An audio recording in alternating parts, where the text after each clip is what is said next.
Ladies and gentlemen, it is Thursday, April 16th, 2026. Here's what's coming up on the Owen Report today.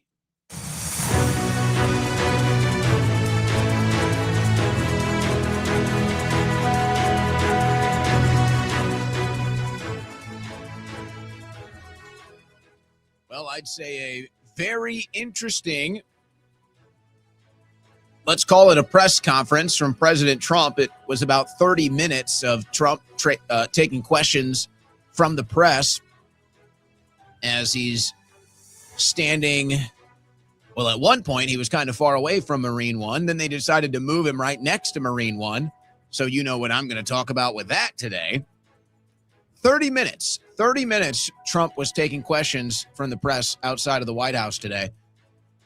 And I was watching it, and I was thinking, okay, I'll just gather some of the clips. But no, this press conference I thought was so interesting. President Trump said so many important things. We'll phrase it like that. That I just took notes, and I said, I'm gonna open the show with this, taking some notes here on what Trump said today. And if it gives us any idea of what he's thinking, I think it kind of gives us a pretty clear picture of the direction we're headed, as if it wasn't clear enough, but maybe more specifically with Trump himself and what he thinks about when he's about to address the American people. So we're going to look at that. 30 minutes of questions, and gives us a pretty good idea of what's rattling around Trump's mind right now and how they're going to try to defeat some of these issues they have as far as popularity ahead of the midterms. We also have a statement from Trump about a ceasefire between Lebanon and Israel, which, of course, is ironic because the firing is only going one direction. But hey, these are just minor details. We got a lot of economic news today. Trump also addressed this week, the White House has been talking about a housing shortage. There's some mixed messaging here. There's something that doesn't add up on this housing shortage. And so we're going to look at this. We're going to look at some of these numbers talking about the housing shortage and why they don't add up. But the president is trying to address this issue, and it doesn't seem to address the actual issue. Then the farmers. We've got economic news as far as agriculture is concerned. The farmers, we've talked about this earlier this week. The farmers are back in the news today as fertilizer price and availability, a major issue, not getting any better. So we're going to look at that. Trump claimed today that we're going to have an answer on the 10 missing scientists, the people that have been at the highest levels of intelligence when it comes to aliens and UFO research, nuclear energy. 10 of them just magically disappear. Trump's answer on this was not very satisfying, to say the least. It was not very satisfying, but apparently they're talking about it. So we'll address that today. And Trump in this major fight with the Pope. I got a lot of stuff on that. Trump versus the Pope. Don't like that. And then a lot of news out of Congress. A couple votes. Congress tried to block the U.S.'s support of Israel as far as the next arms package is concerned. That didn't work. We will continue to arm Israel. We can't get a SAVE Act, but we will continue to arm Israel, no problem. And then there's a fight right now to get Pam Bondi held in contempt for not showing up for the hearing. So there's some developments on that today. And apparently now the Republicans, ahead of the midterms, they are changing their messaging. They are now pro-immigration, pro-visas coming here for more people to work. This is their messaging right ahead of the midterms. We'll see if that works. Some other economic news. We got a decent stack of news today. All of that and more coming up on the Owen Report. This news update was brought to you by OwenSchroyer.store, the official site for Owen Report merchandise. Folks, you may remember last year I had some stuff happen that was not very fun. My personal information was leaked online, and my address was posted online, and this led to threats against me and my family. It's not fun. It's not fun, and I don't want it to happen to you. I don't want it to happen to me again, and that's why I use Patriot Protect. And you can too at patriot-protect.com/Owen. You might be surprised to find out I had to learn this the hard way. I'm thinking, how do these crooks and criminals get access to my personal information, my address? How are they able to trace my address to my family's addresses? How can this possibly be? Well, I learned the hard way that a lot of this information, unfortunately, is readily available online. So you got to get it off the internet. That's where Patriot Protect comes in. They will locate and remove all of your personal and private information off of the internet that you don't want there. The job doesn't stop there. They continue to monitor the internet 24/7, and if any of this pops up again, they're there to remove it. Total protection at patriot-protect.com/Owen. And for my listening audience, you can get 15% off any plan right now at patriot-protect.com/Owen. 15% off any plan. They have 4 different plans.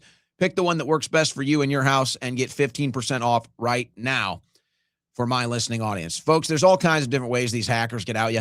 And now with AI, it's even more important to make sure you're protected. It's worth it.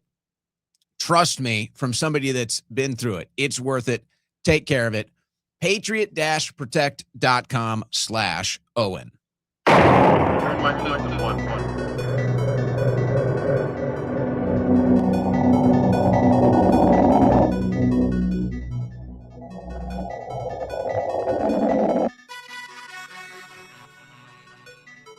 On the cutting edge of news and analysis, the Owen Report with Owen Schroyer.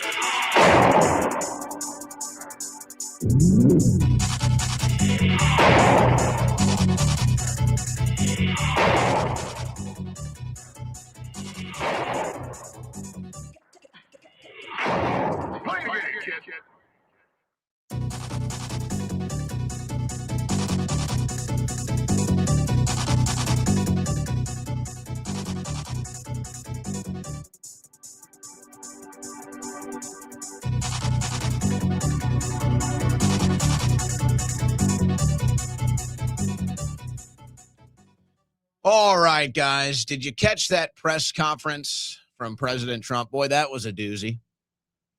That was a doozy. Before I go into the details, before I get out my handy-dandy notepad, this is a quote from the Nuremberg War Crimes Tribunal of 1946. And since it's tax day, since we're all sitting here, not so friendly reminder to pay your taxes, we're all sitting here looking at this corrupt government that takes our money. Taxation without representation. We're all sick of it.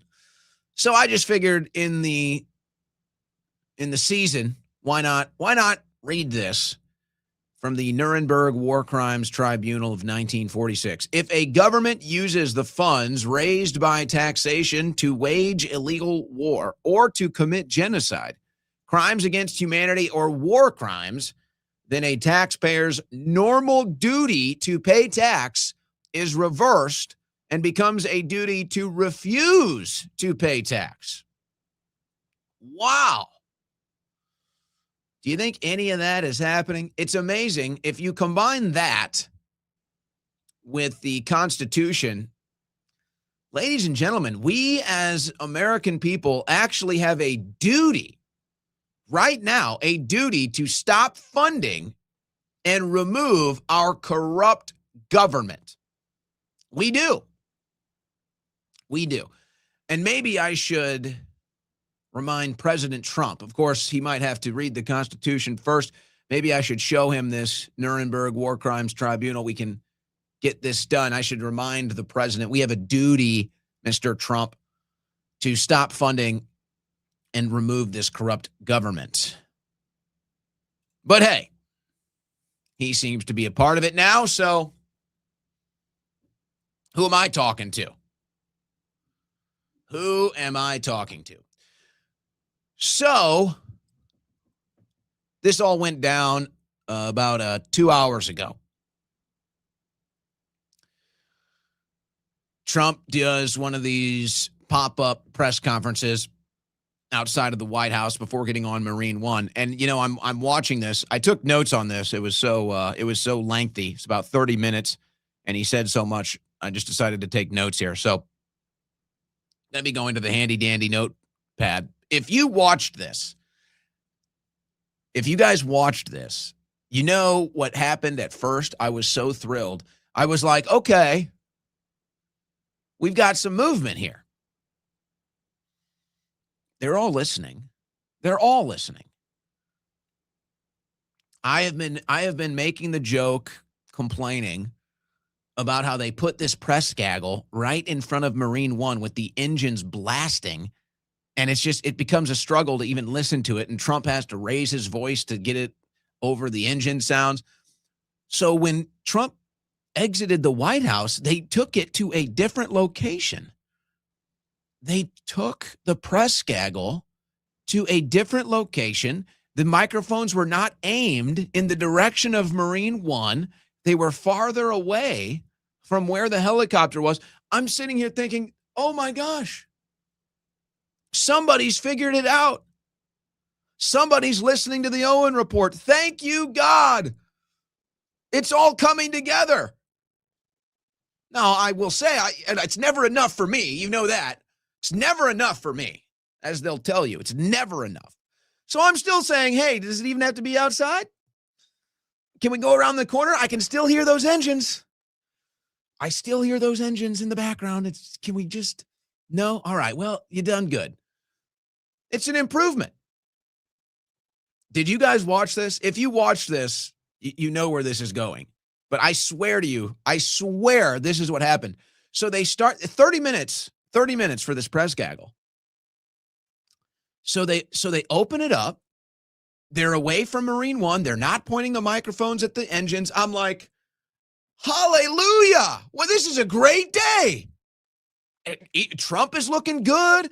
He's kind of got a little glow, a little swagger back. You know, maybe it's the natural lighting. Maybe some things are going good today. The stock market, we're doing good. I'm like, all right, hey, we're good. Things are going here. All right. And then slowly but surely, they eventually move the press gaggle to right in front of Marine One and point the microphones at the engine. I'm not even kidding you. How many people watch this? I'm saying, what is going on? Is this a show? Is this supposed to be funny? Because it is funny. It is hilarious. What are we doing? So anyway, just a little fun thing. Just a little insider humor here. I thought we had one, guys. I thought we had one. We weren't doing the press gaggles right next to the damn engines anymore. And then slowly but surely, eventually they pointed those microphones right at those engines. And then he's screaming over the damn engines again. Okay, I don't get that, but we all saw it. So that's just a little insider show humor here. It's funny. People are saying nobody watches it. Nobody watches the press conferences. Nobody listens to Trump anymore. Well, all right. That's what I'm here to do. I'm telling you that happened today. I couldn't believe it. I thought I was watching a movie. I'm like, they're actually going to do it. And even Fox News made a joke about it. Fox News even made a joke about it. At one point, they were like, okay, are they ending the press conference? They keep moving it. And then they just put him right in front of the freaking helicopter. And they're like, oh, he's still talking now. Okay. So there you go, guys. Anyway, I had a laugh. I thought, are they taunting me with this? They know that they're driving me nuts. Okay. So that's just some fun. Let's talk about what Trump actually said. Now, I believe this was the message this morning. Let's start this morning. Just today. Just today. Forget about the last month of the Strait of Hormuz closed, open, everything else. Just today. I believe it was the Pentagon. It might have been the Department of War, but somebody comes out and makes an official statement today about the Strait of Hormuz. And they're trying to get the right messaging on this. It's like they can't really, nothing is trending the right direction for them. So they're trying to find a message to maybe change the trajectory as far as the polls are concerned on this war, as far as the general consensus on this war. It's like they're trying to find a messaging to get it to stick. So the Pentagon comes out, they say, well, actually, and you probably heard this too, they're not blocking the Strait of Hormuz. They're just blocking the Iranian ports. So it's not the strait that's being blocked. It's just the ports. Okay. I've heard that a couple times now. All right, whatever. And then this actually happened. I'm listening to the radio, and it's the statement from the Pentagon that says we're only blocking Iranian ports, we're not blocking the strait. And then it flips to a news update. And then the first headline on the news update is White House says Trump's blockade of the Strait of Hormuz is a success. So the Pentagon's saying it's just the Iranian ports. Trump is saying it's the whole strait. Nobody seems to have any idea. And then Trump goes out there today and claims that they have blocked the entire strait. They are blocking the entire strait, and they apparently have control over all the traffic. Who really knows, guys? Can anybody confidently say that they know exactly what's going on? I mean, maybe Trump does. I don't think he's giving us the full story, though. He's got an agenda. Actually, to quote Trump, it's a blockade like nobody's ever seen. Nobody's ever seen a blockade so blocky, so blocky. That's what he actually said. He said they've never seen a blockade like this one. That's probably true. That's probably true. Now, he said something that was interesting to me. And it's funny to watch the Trump cultists that will worship his every word, do whatever he says, but then they don't actually listen to what he says. So there's all kinds of examples of this. We had another one today. And I'm actually amazed. It's like people, does anybody pick up on this stuff? Like, is anybody listening to what he's saying here? Does anybody have any comprehension anymore? And I guess this is why Trump just talks out of his ass now, because nobody does. Nobody listens to what he says. Nobody can comprehend what he's saying. Nobody's putting together the context and the circumstances. So he's getting a lot of questions on the Iran war. You know, when's it going to end? What's the status, right? I mean, everybody wants to know. Nobody seems to be confident with anything. So he's getting a lot of questions. And he says that if it wasn't for him, that nukes would be going off in the Middle East right now. That nukes would be dropping in the Middle East, and there'd be a nuclear war in the Middle East right now if it wasn't for him. But now, wait a second. If we're taking Trump at his word, so then who's dropping the nukes? It's obviously not Iran. Iran doesn't have the nukes, and you just destroyed their nuclear capabilities. So who's dropping the nukes in this circumstance? I'm just curious. See, now nobody asks him that. I guess nobody in the press gaggle has the thought to ask. Of course, they're all sitting there. This is like most of the press gaggle. They're all sitting there like shaking, like, oh. And all they can think about is the question that they want to ask in their head. It's like, don't blow it. It's like, oh, don't blow it. He's going to call on me. Don't blow it. Oh, my God. Oh. And they're not even listening to anything that happens. They're just waiting. And then as soon as they get called on, they ask that question that's in their head. Like, oh, my God. Oh, my God. Oh, God. Oh, he called on me. He called on me. He called on me. Oh, what was I going to ask? So who's dropping the nukes? If Trump stopped a nuclear war from happening right now in the Middle East, who's dropping the nukes? Who is it? I would have loved to follow up with that. So who's the threat of nuclear war, Mr. President? If it's not Iran, if Iran doesn't have nukes and you obliterated their capabilities, and Trump says today they are agreed they don't want nukes. They're not trying to have nukes, whether you believe that or not. So Trump's saying that today. So who's the threat? Who's the threat? Who's the threat of dropping nukes in the Middle East if it's not Iran? Who is the threat? I think that's kind of an important question to have answered, especially since the entire purpose of this that he keeps reiterating 100 times. I'm actually curious. If you went back and listened to it, I bet you Trump said Iran can't have nukes. I bet you he said it 25 times. I bet you he said it 25 times. That's not an exaggeration. He was like a damn parrot. So Iran can't have nukes. We got to stop Iran from having nukes because they would use them if they had them. But then Trump is saying, I stopped a nuclear war. There'd be nuclear war right now. So who has the nukes? Who's the one that wants to drop the nukes then, Mr. President? Or I guess that's not an important detail. I guess don't ask these questions. Don't even try to understand, you stupid American peasant. You stupid slop eater. Of course, we all know the answer to this question, don't we? But assuming you take Trump at his word today, so what's the threat then? Is this Israel telling Donald Trump? Is this Israel telling Iran? Who is this? And they're saying, hey, if you don't do this, we're going to nuke them. Who's saying that? If I'm taking Trump at his word today, somebody's saying that. Who is it? Who's making that threat? It's obviously not Iran. So who is it, Mr. President? But no follow-up question. And between the panic in their mind of, oh, my question, and the engines of Marine One blaring in the background, they just couldn't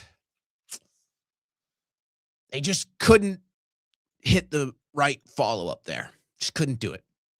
So Trump goes out there, says, I stopped a nuclear war, but we also destroyed Iran's nuclear capabilities. So that means the nuclear threat in the Middle East still exists. The nuclear threat in the Middle East isn't Iran. But that's where you're supposed to stop thinking. That's where we draw the line. Stop thinking any further. Stop thinking anywhere past this point right here. That's where you stop. Yes, master. Yes, master. He gets asked about Ukraine. He basically concedes that nobody cares about Ukraine anymore. He basically concedes that they're not paying attention at all in Ukraine anymore, which, I don't want to make the big fuss about Ukraine, but, Trump was the one who said he'd have it finished. So that didn't happen. Okay, whatever. We've invested how much? 300 billion, 400 billion? The Trump administration is still supporting this war. And then he tells the American people today that he's indifferent. He's not even paying attention. And then he says the ultimate truth. Never allowed to say this. Then he says the ultimate truth and basically admits Russia's winning.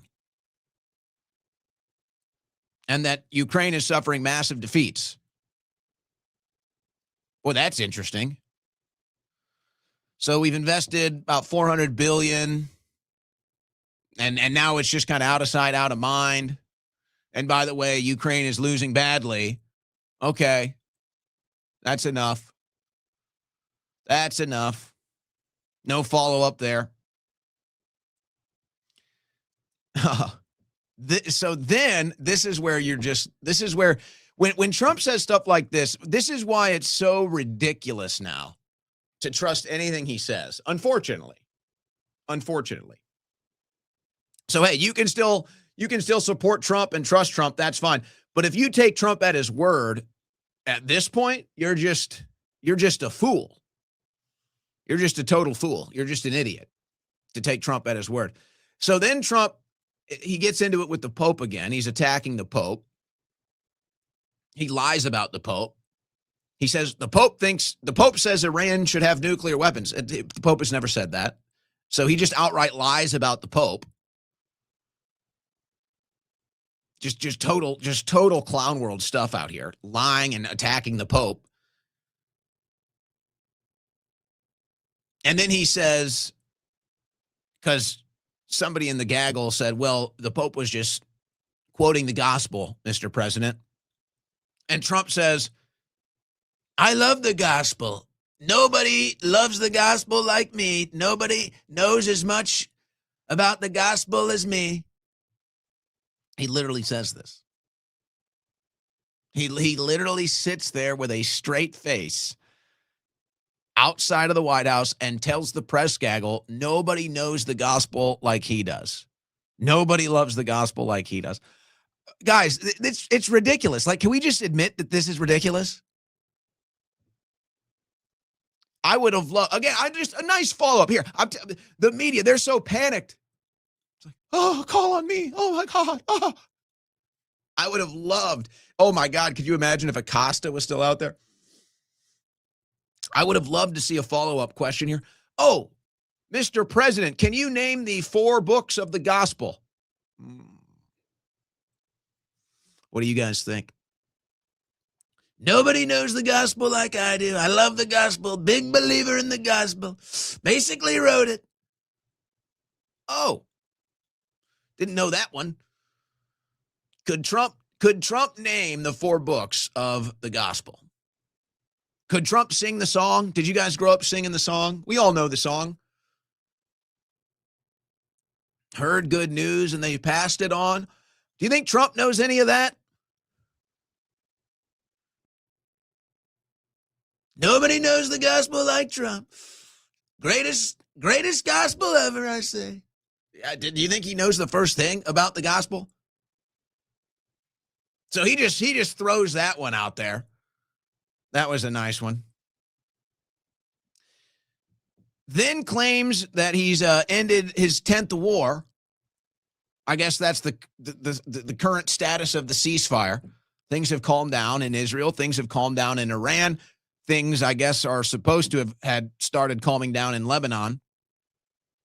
He says, I've ended my 10th war. We'll call it the 10th. So he starts the war, and then he stops the war and claims that that's him ending a war. And that's not even what's happening here either. It's just total clown world stuff. I saved the world. I saved the economy. I stopped every war on the planet. You're richer than ever. There's more peace than ever. It's the greatest thing you've ever seen. Golden age. You're sitting there, broke, being told how you have to support a war. Like, what? And by the way, I wrote the gospel. Dr. Jesus. So he's ended 10 wars.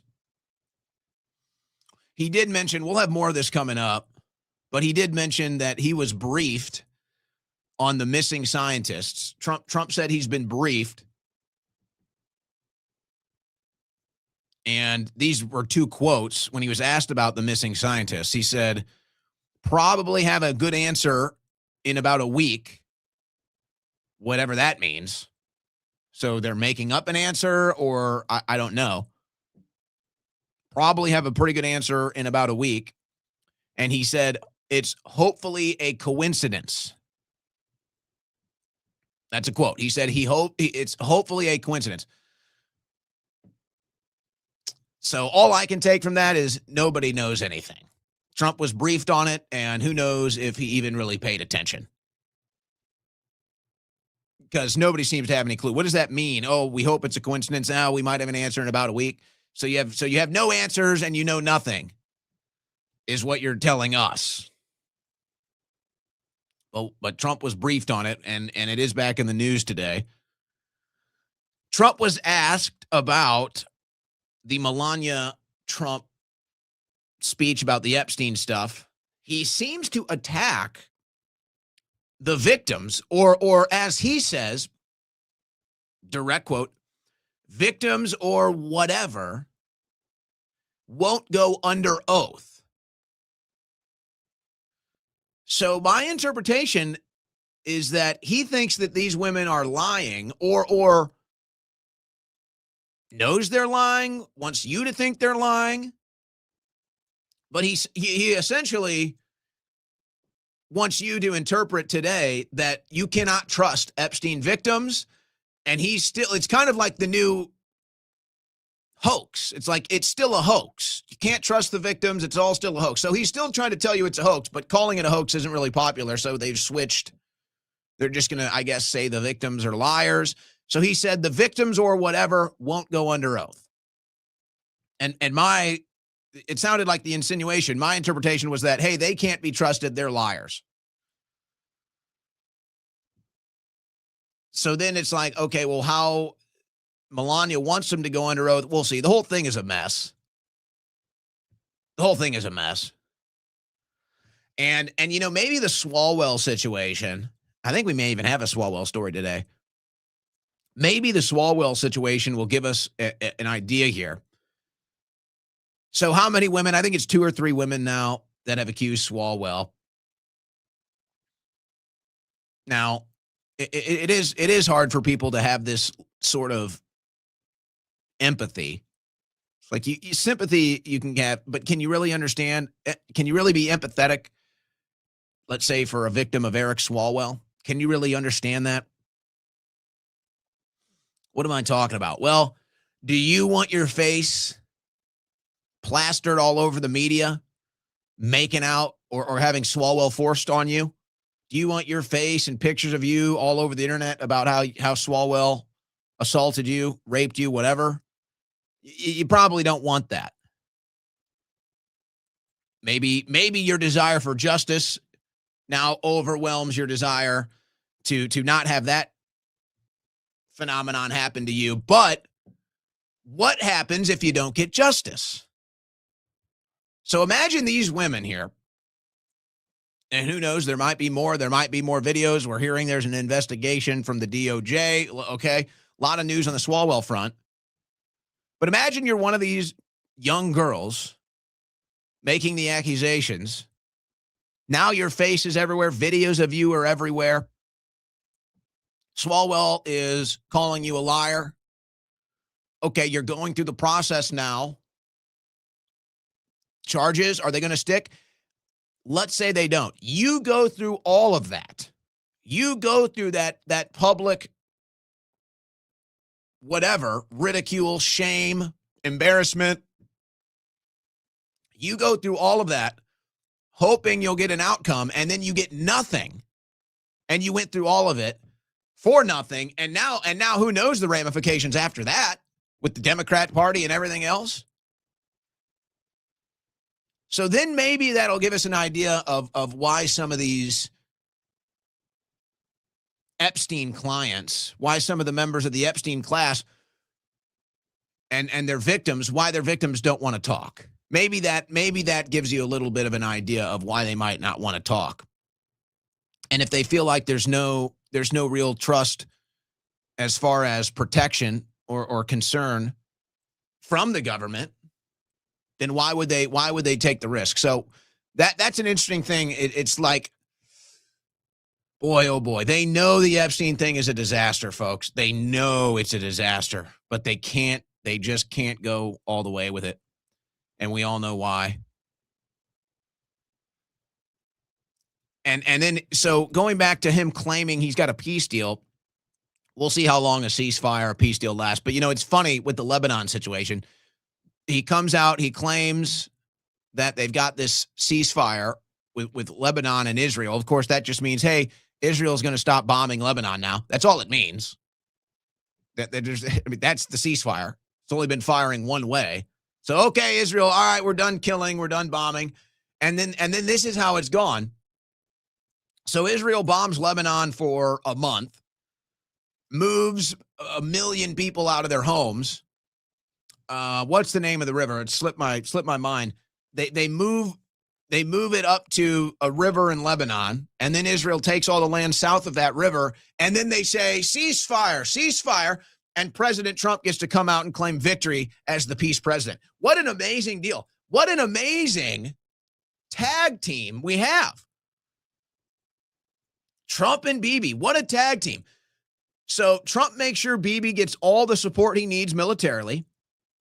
Bibi then moves to start attacking Lebanon, displacing millions of people, killing tens of thousands, all kinds of people. And then Israel takes the land that they want. And then they call Trump and they say, all right, Trump, we've got the land. And then Trump gets to come out and say, I negotiated a ceasefire. I've done it again, another peace deal. So Israel gets to bomb and take land. Trump gets to take a victory lap. And then Lebanon is supposed to just sit there and accept that this is a good thing. Okay, so that was another victory lap for Trump. And again, when he's attacking the Pope, I kind of already got into this, but he comes back around. He's asked about it again. And he tells the Pope, don't you know they killed 42,000 people? So this number keeps changing. It seems like if there is a number that's been agreed to by a majority, it's like 2,000 or 3,000, but who really knows? So now Trump says the Pope doesn't understand 42,000. Iran killed 42,000. And then we find out that these were people that were led to this by Mossad, by the CIA. That's admitted now. They've admitted that they were arming. They were arming these protest groups, these resistance groups were armed. So these facts, I guess, we're not supposed to consider when we're analyzing this news story. But they've admitted that. And then Trump says, oh, they killed 42,000 people. But that, when Iran kills 42,000 people, if you even believe that, that's worthy of the entire world rebuking you and the threat of annihilating your civilization. But when Israel is putting up triple those numbers, we don't, they're that's self-defense. See, that's self-defense. So that's how that press conference went.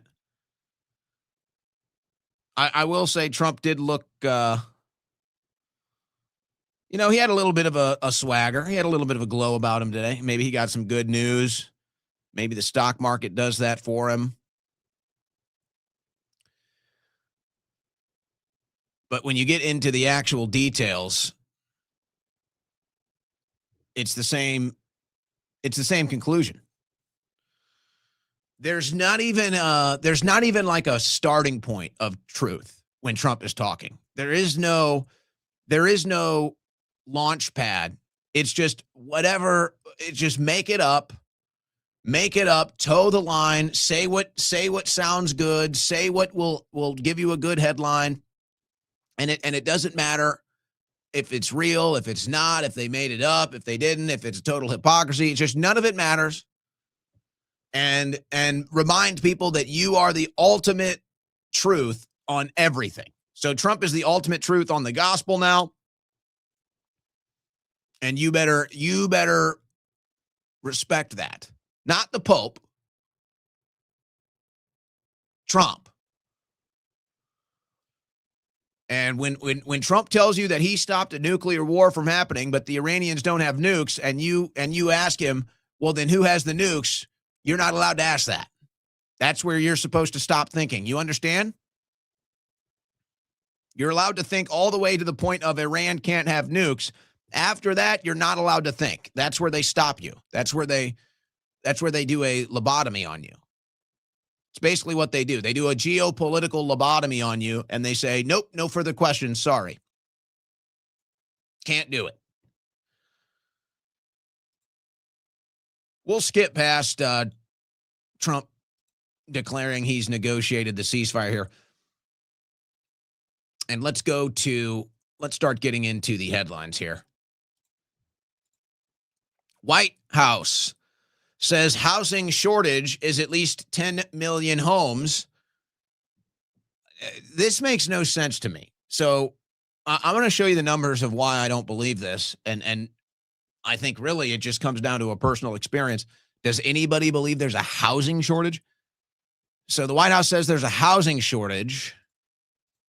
We need 10 million homes. Well, for who?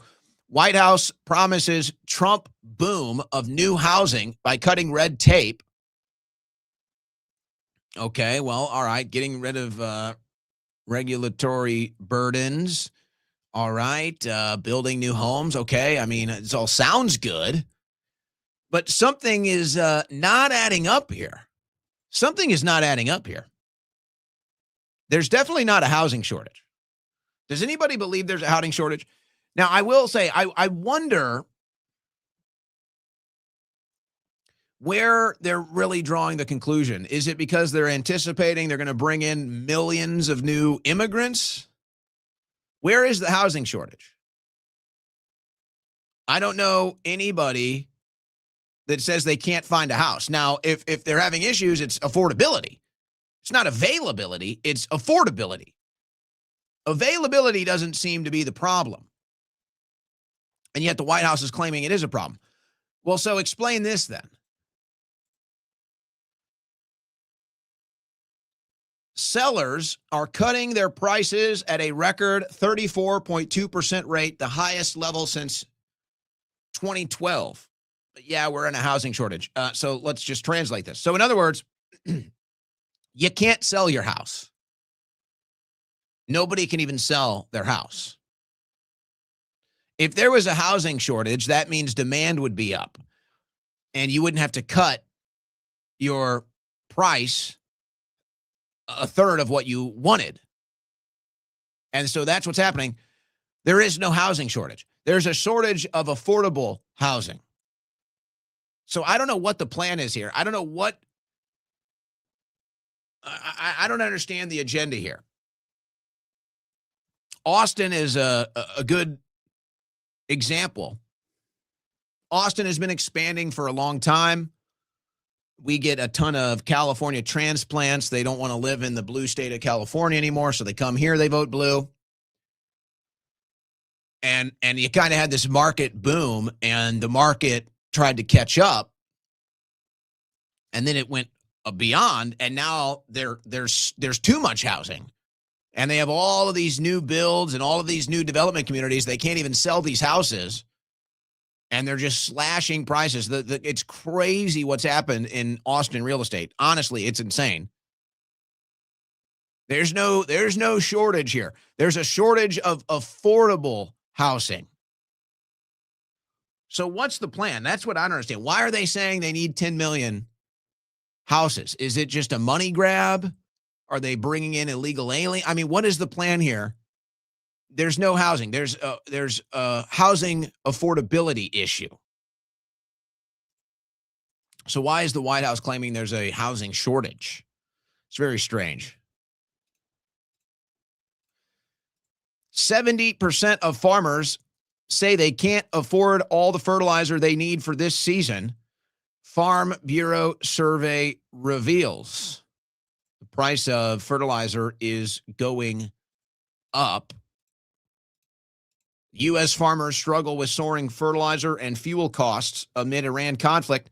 Disruptions to global supply chains have driven up prices, forcing farmers to use less fertilizer and leading to concerns over food security and inflation. Iran war fertilizer shock is hammering American farmers. 70% say they can't afford what is needed to grow this year's crop. We're lucky. We're lucky we live in America. We're lucky. This stuff will impact us, but it will not impact us as much as other parts of the world.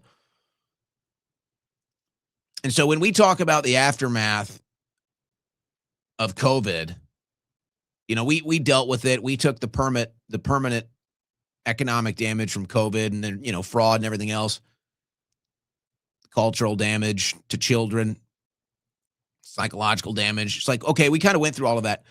But the droughts, the food shortages, and all of those issues really trickled down to the poorer parts of the world where a bunch of people just end up starving.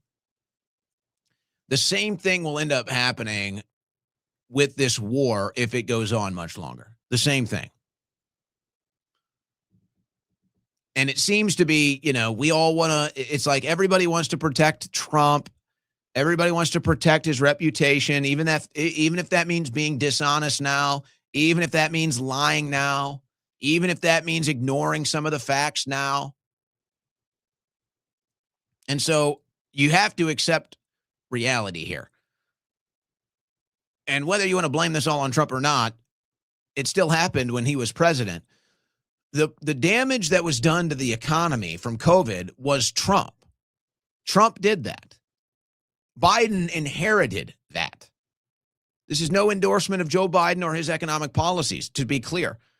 But we also have to be honest. The permanent damage done to our economy and the trickle-down damage done to the world, that was on Trump's watch. And it looks like it's happening again. It looks like we're about to go through this again.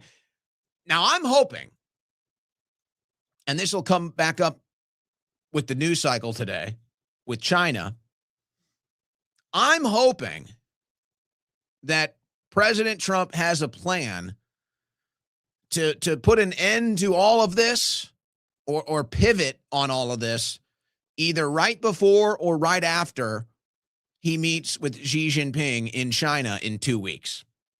I think that's our best hope at this point. If there is some sort of a bookend that has been planned from the White House, from Trump, if there is a moment where we can say, okay, this was the direction Trump was taking it, maybe it's that meeting with Xi Jinping in China. My hope is that will be the moment where Trump is ready to make the pivot, make the next move, and hopefully shut this thing down. Maybe take it to the next level. I don't know. But that's my hope of this. That's what I'm hoping. But in the meantime, if that doesn't happen and this war goes on another month, 2 months and beyond, I mean, we're talking serious economic damage. We're talking serious global supply chain damage. We're talking about trade and the international community and even geopolitics, major changes if this thing goes on for a couple more months or longer. So I understand. Look, I get it. To the people that want to defend Trump, I get it. To the people that just, hey, support the war no matter what. Okay, fine. You're cheerleaders. You feel that's an important role. But let's also be honest. Trump has already done permanent economic damage to this country in his first administration, and he's gearing up to do it again if this war doesn't stop soon. And now, depending on where it all goes from here, the international community and global geopolitics could all shift in a direction that is not good for the United States of America.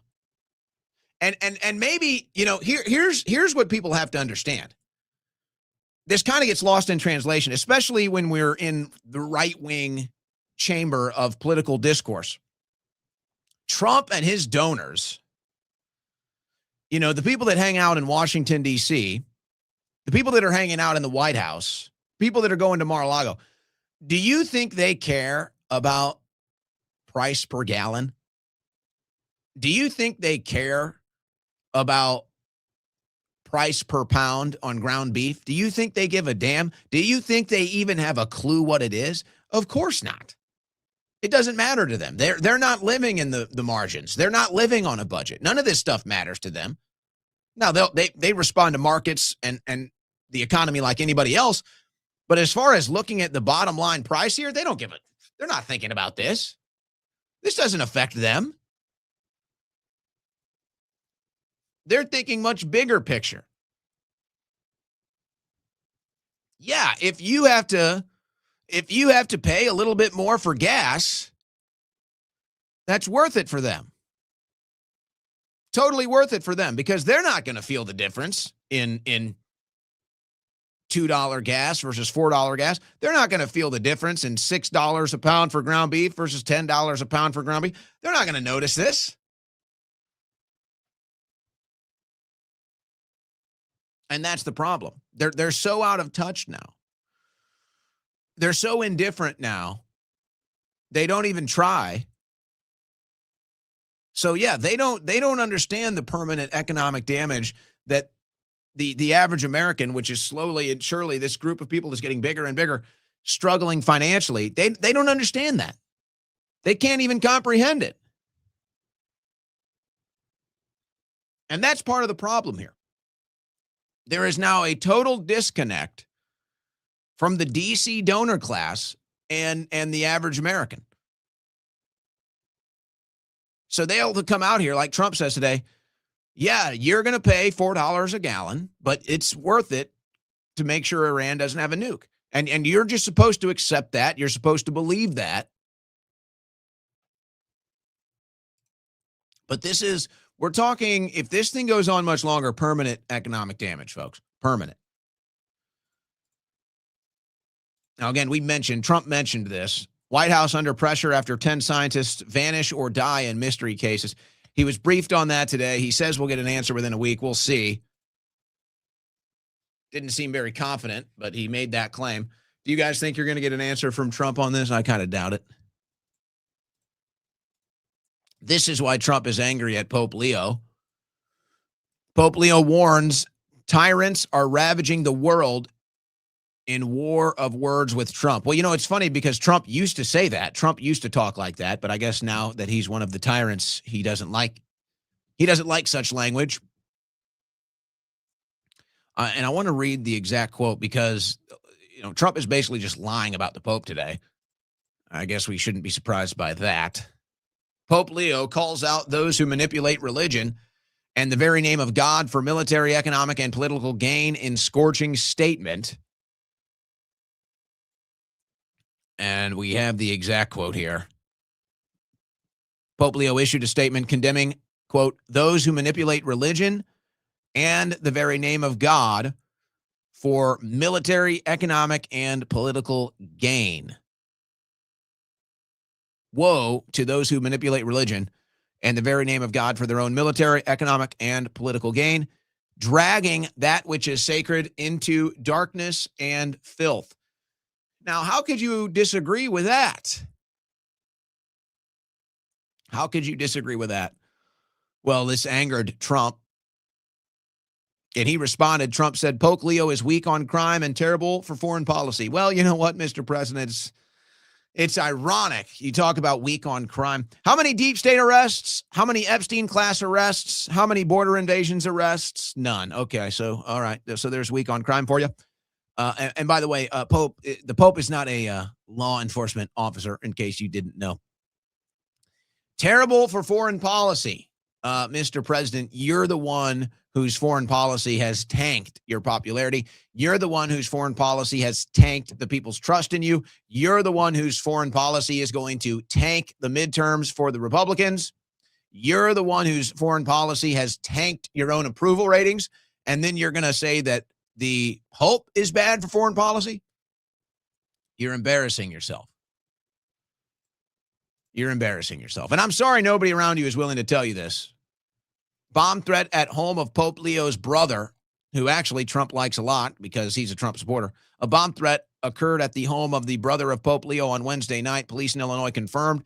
The new Lenox Police Department issued a statement acknowledging the threat at the home, but after a comprehensive search, it was determined to be unsubstantiated.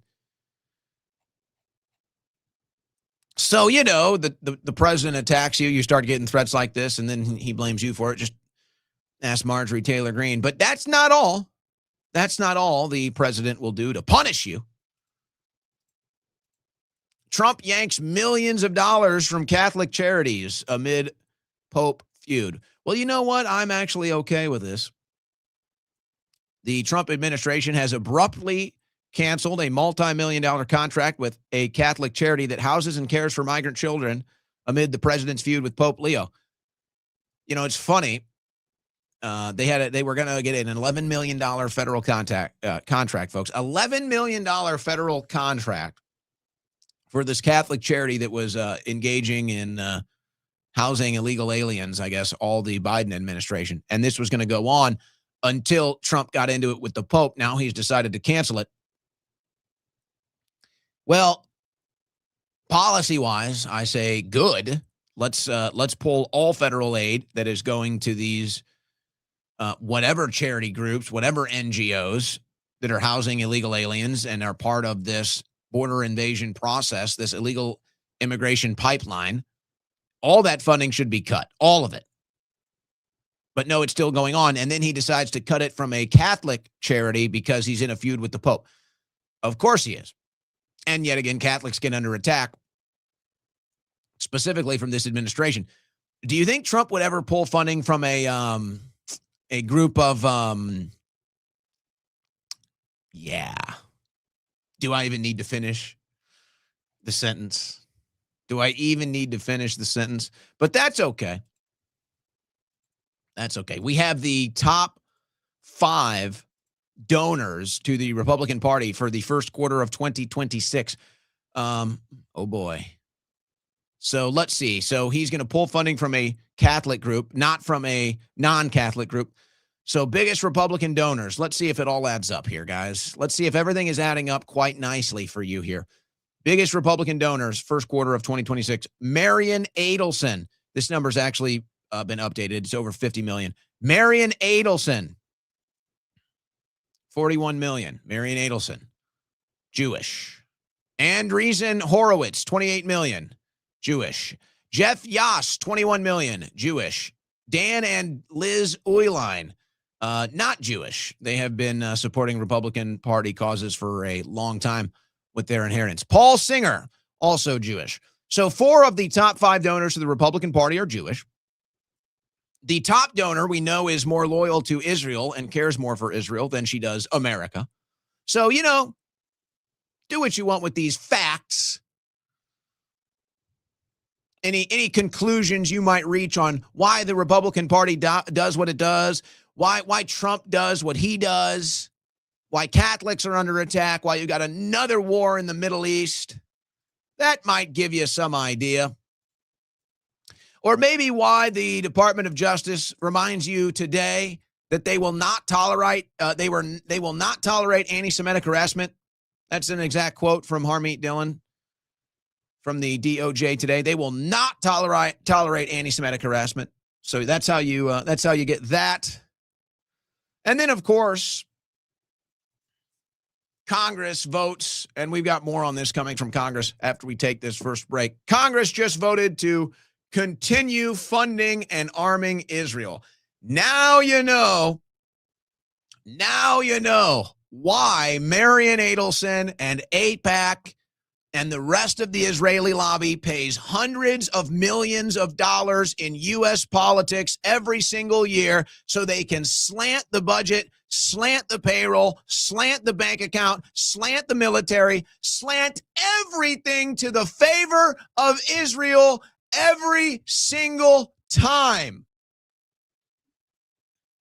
This is just your latest and greatest example. You're listening to the Owen Report on the Win Network.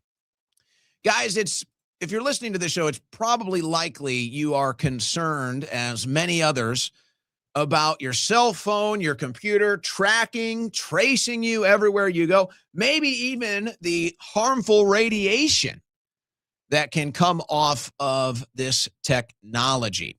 So if you're thinking about that, do you have a Faraday bag? Do you have anything to put your cell phone in if you don't want to be tracked or traced? Do you have anything to put your computer or cell phone in if you don't want that Wi-Fi energy blasting you while you're carrying it around next to your body? Well, we have the answer for you from Silent Signal Blocking Faraday Bags at slnt.com/Owen. Now, the reason why these bags are great is they're sleek, they're stylish, and it's military-grade technology. You heard that right. Military-grade. They have been awarded 9 military contracts. It's the same type of signal blocking gear in these Faraday bags that is used to protect our soldiers from GPS detection and electronic threats. Now that technology is available for you in sleek and stylish fashion. Go to slnt.com/Owen. That's slnt.com/Owen and save 15% plus free shipping on qualifying orders.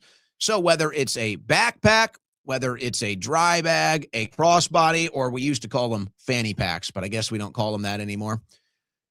You put your phones, you put your computers in these things. You don't want them tracking and tracing you. You don't want that radiation coming off of them, blasting your body. Go to slnt.com/Owen. Get one of these sleek and stylish Faraday bags and protect yourself from tracking, tracing, and cell phone radiation hitting your body when you carry this necessary tech around.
Political light years ahead of the rest. It's the Owen Report with Owen Schroyer.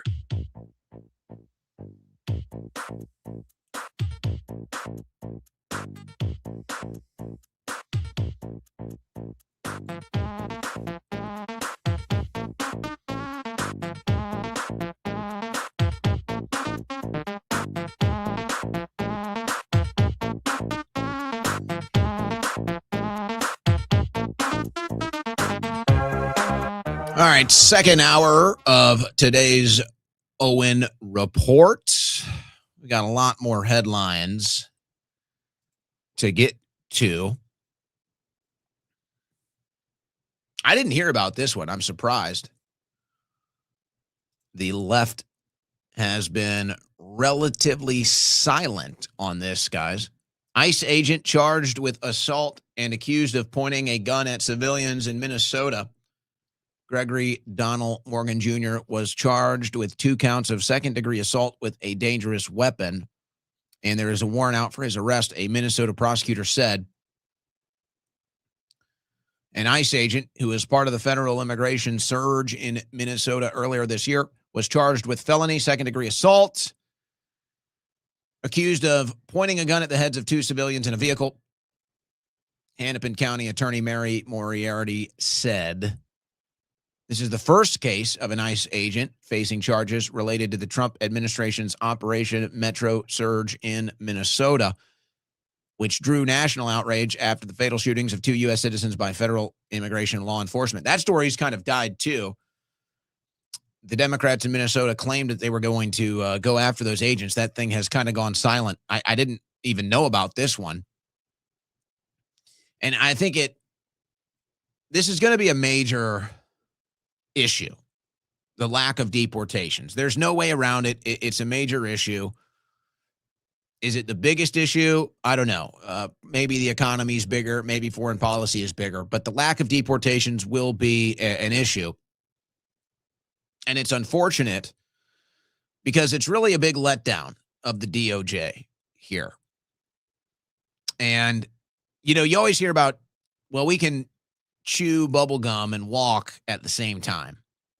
And that might be true, but I don't think that's what we're dealing with when we talk about the Trump administration's failure to deliver on so many agenda items that are domestic issues. And you'll say, yeah, because they're focusing on foreign policy, they're focusing on the Middle East, they're focusing on Israel's interests. And now that these things are undeniable, the pushback is, hey, we can walk and chew bubblegum at the same time. That's not the phenomenon that's happening here. We have a finite amount of resources, human resources, financial resources, military resources, whatever it is. There is a finite amount of resources and time, by the way. So we're talking about finite amounts of resources, capital, whatever, to be used on these agendas. And so, yes, when you are focusing on the Middle East, when you are focusing on foreign interests, that does hurt the domestic agenda. Absolutely. So when these issues come up, that's what I always hear. It's like, hey, these two things are not connected. Yeah, they are.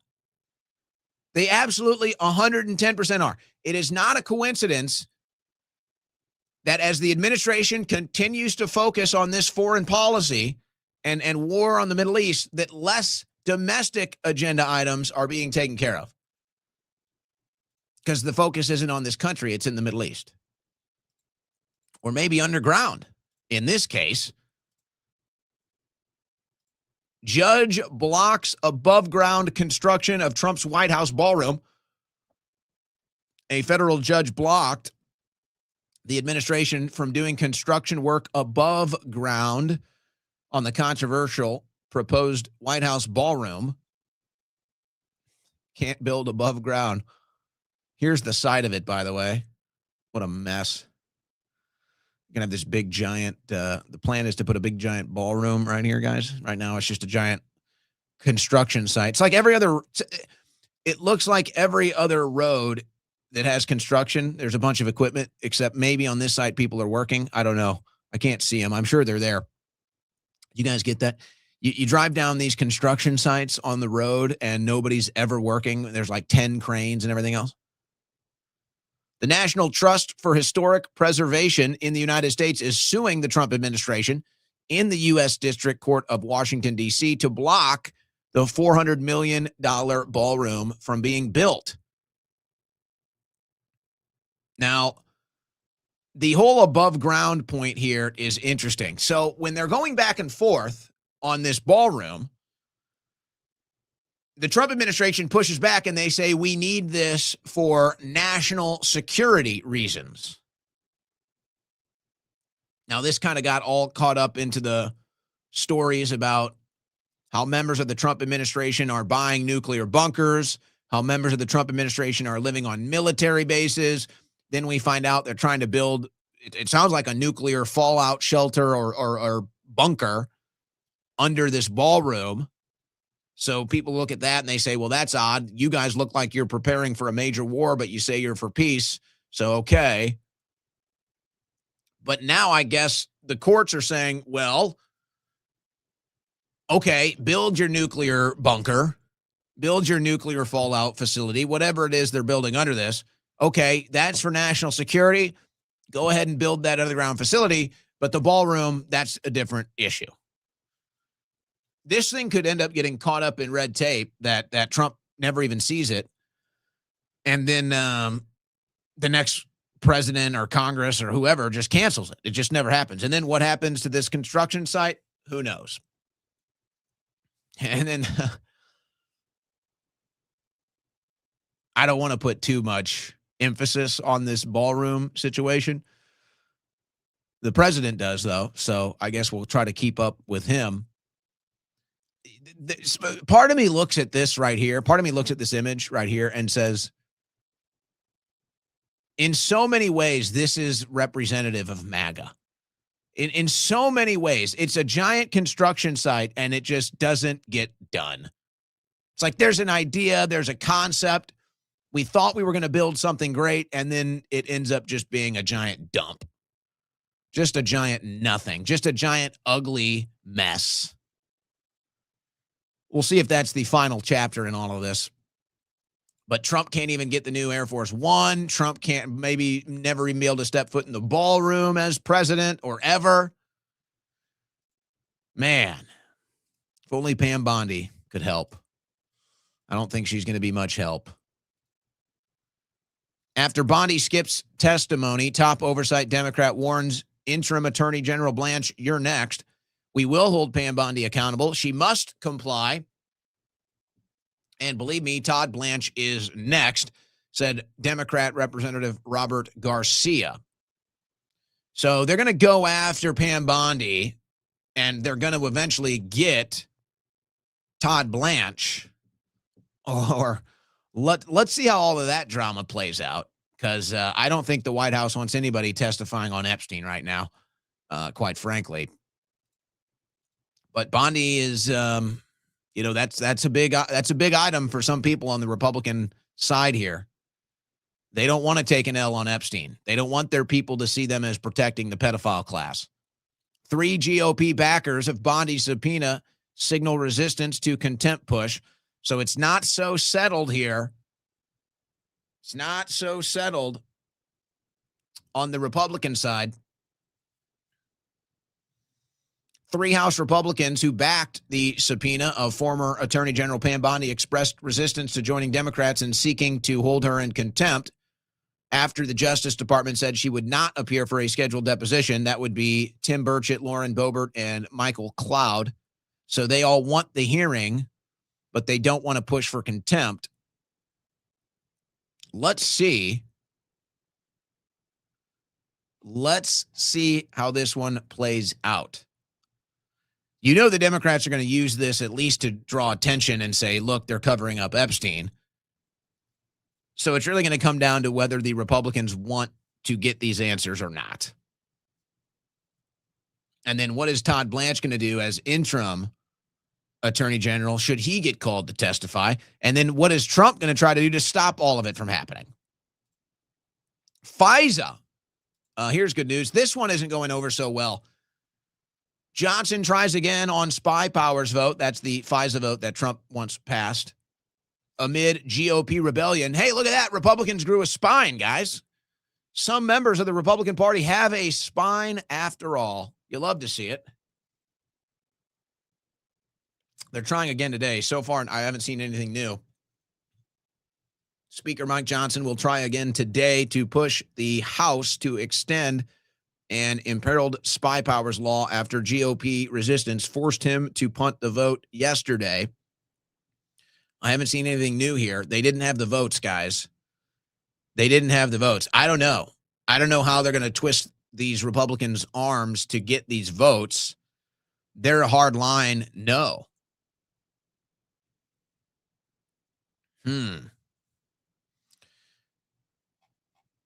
They're going to try to rework this. There's no way they're not going to get it passed, though. They're going to find a way to spy on us. They'll try to massage something there, but they don't have the votes. Trump is not winning on that issue. Good.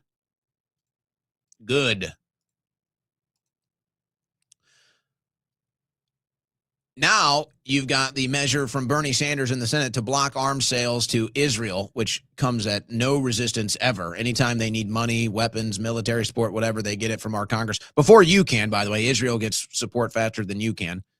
So that's a pretty telling situation of our current circumstances. The 7 Democrats who joined Republicans in opposing measure to block arms sales to Israel. So we couldn't do it. We're going to continue to give Israel everything they need. I'm not surprised the Congress that Israel owns was able to pull that off. But the Democrats are definitely playing this one as close to the chest with the numbers as they can. Dozens of Democrats flip on Israel, vote to ban arms sales in protest of Iran war. 40 Democrats backed halting bulldozer sales, while 36 voted to block bomb sales to Israel. So they basically just cut this right in the margins, guys. And they wanted to be able to say, look, the Democrats are resisting this, but there were some people that didn't, but the party is still resisting it. So that's why the number was right there on the edge.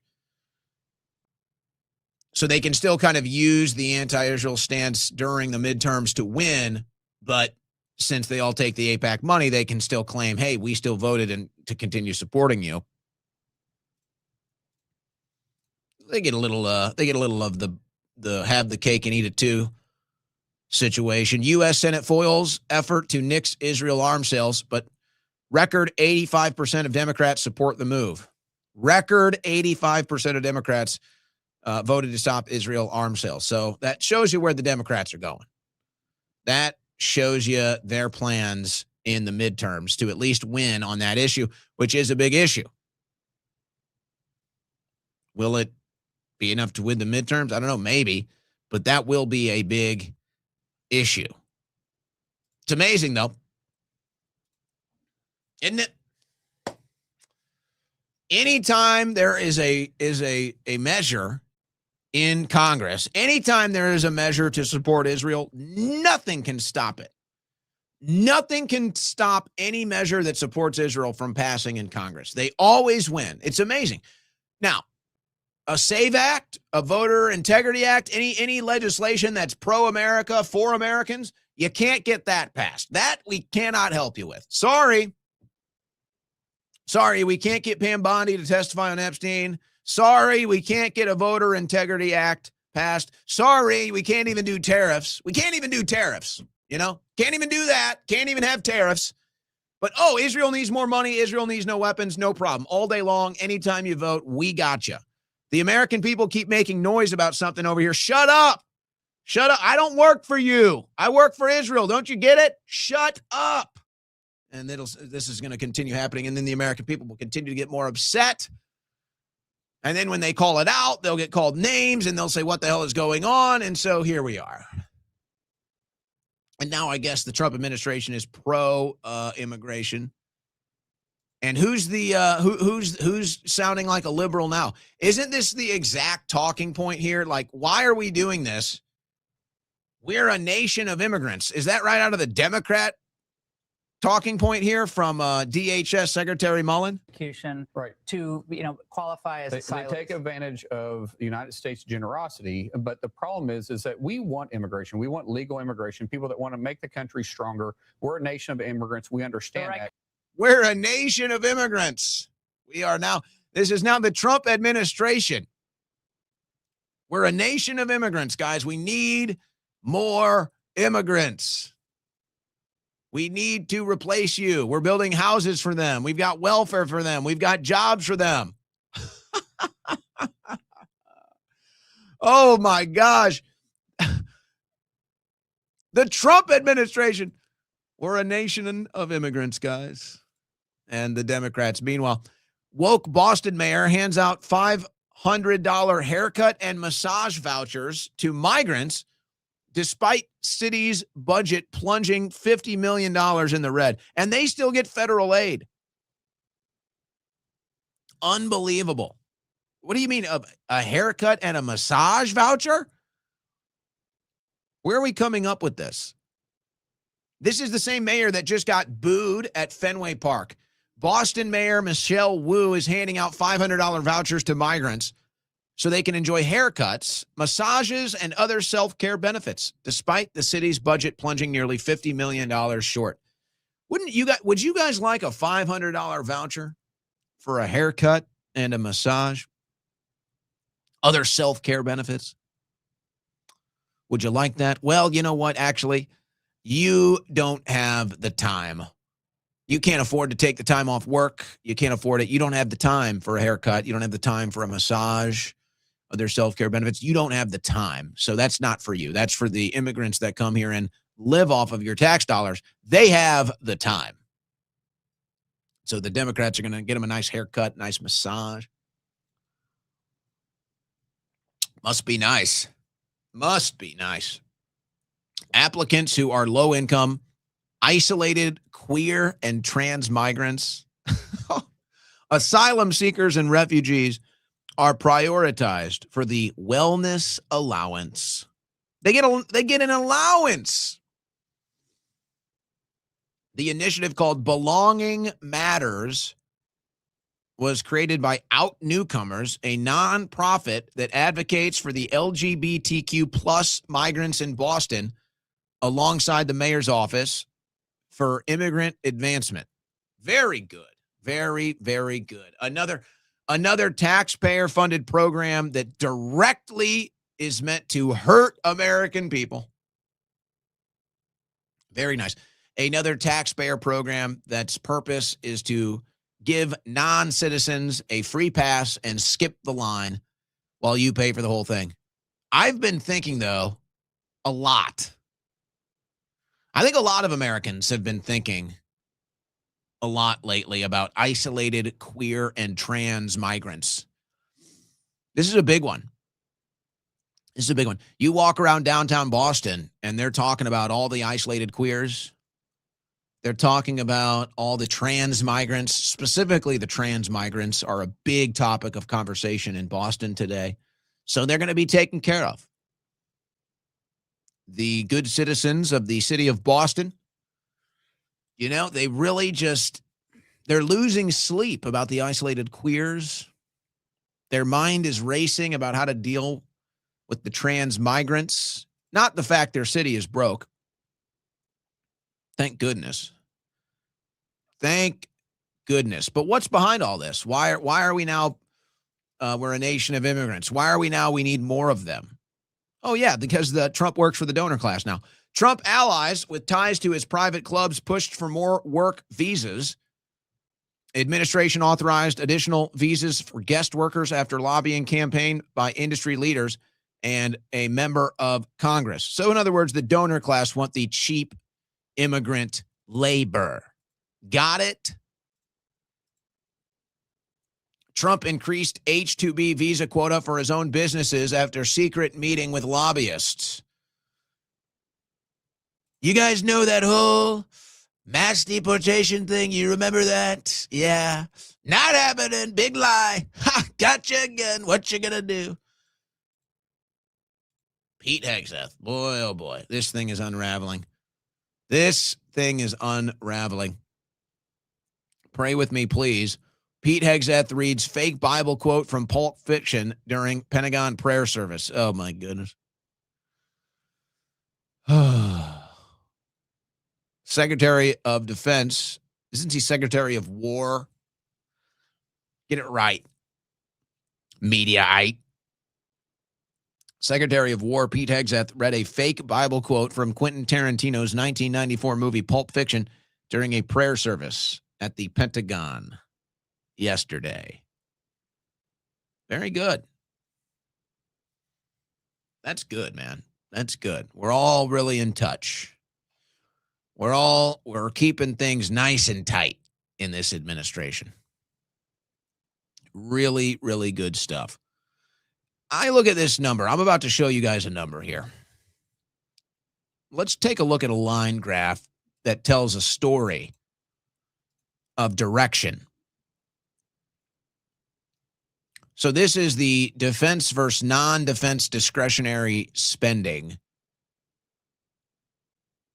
For the first time in recent history, the government would spend a larger share of its annual budget on defense than on domestic programs. And it's not even close. And you can see here in this graph, this is since 2015.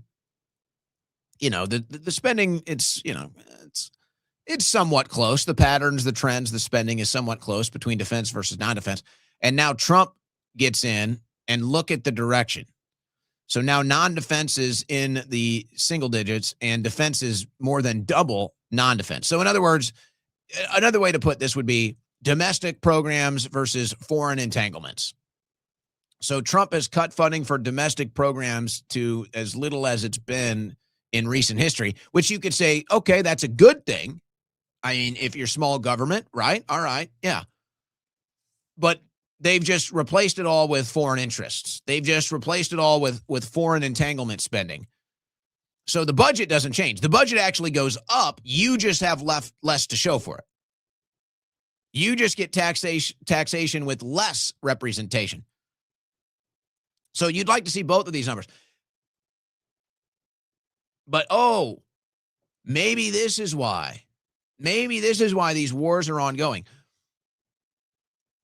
It's going to be interesting to see what the final chapter here is. If Trump ends us up in another long war, then all of this makes sense, and it was all planned from the very beginning. But to me, this number here is wild, guys.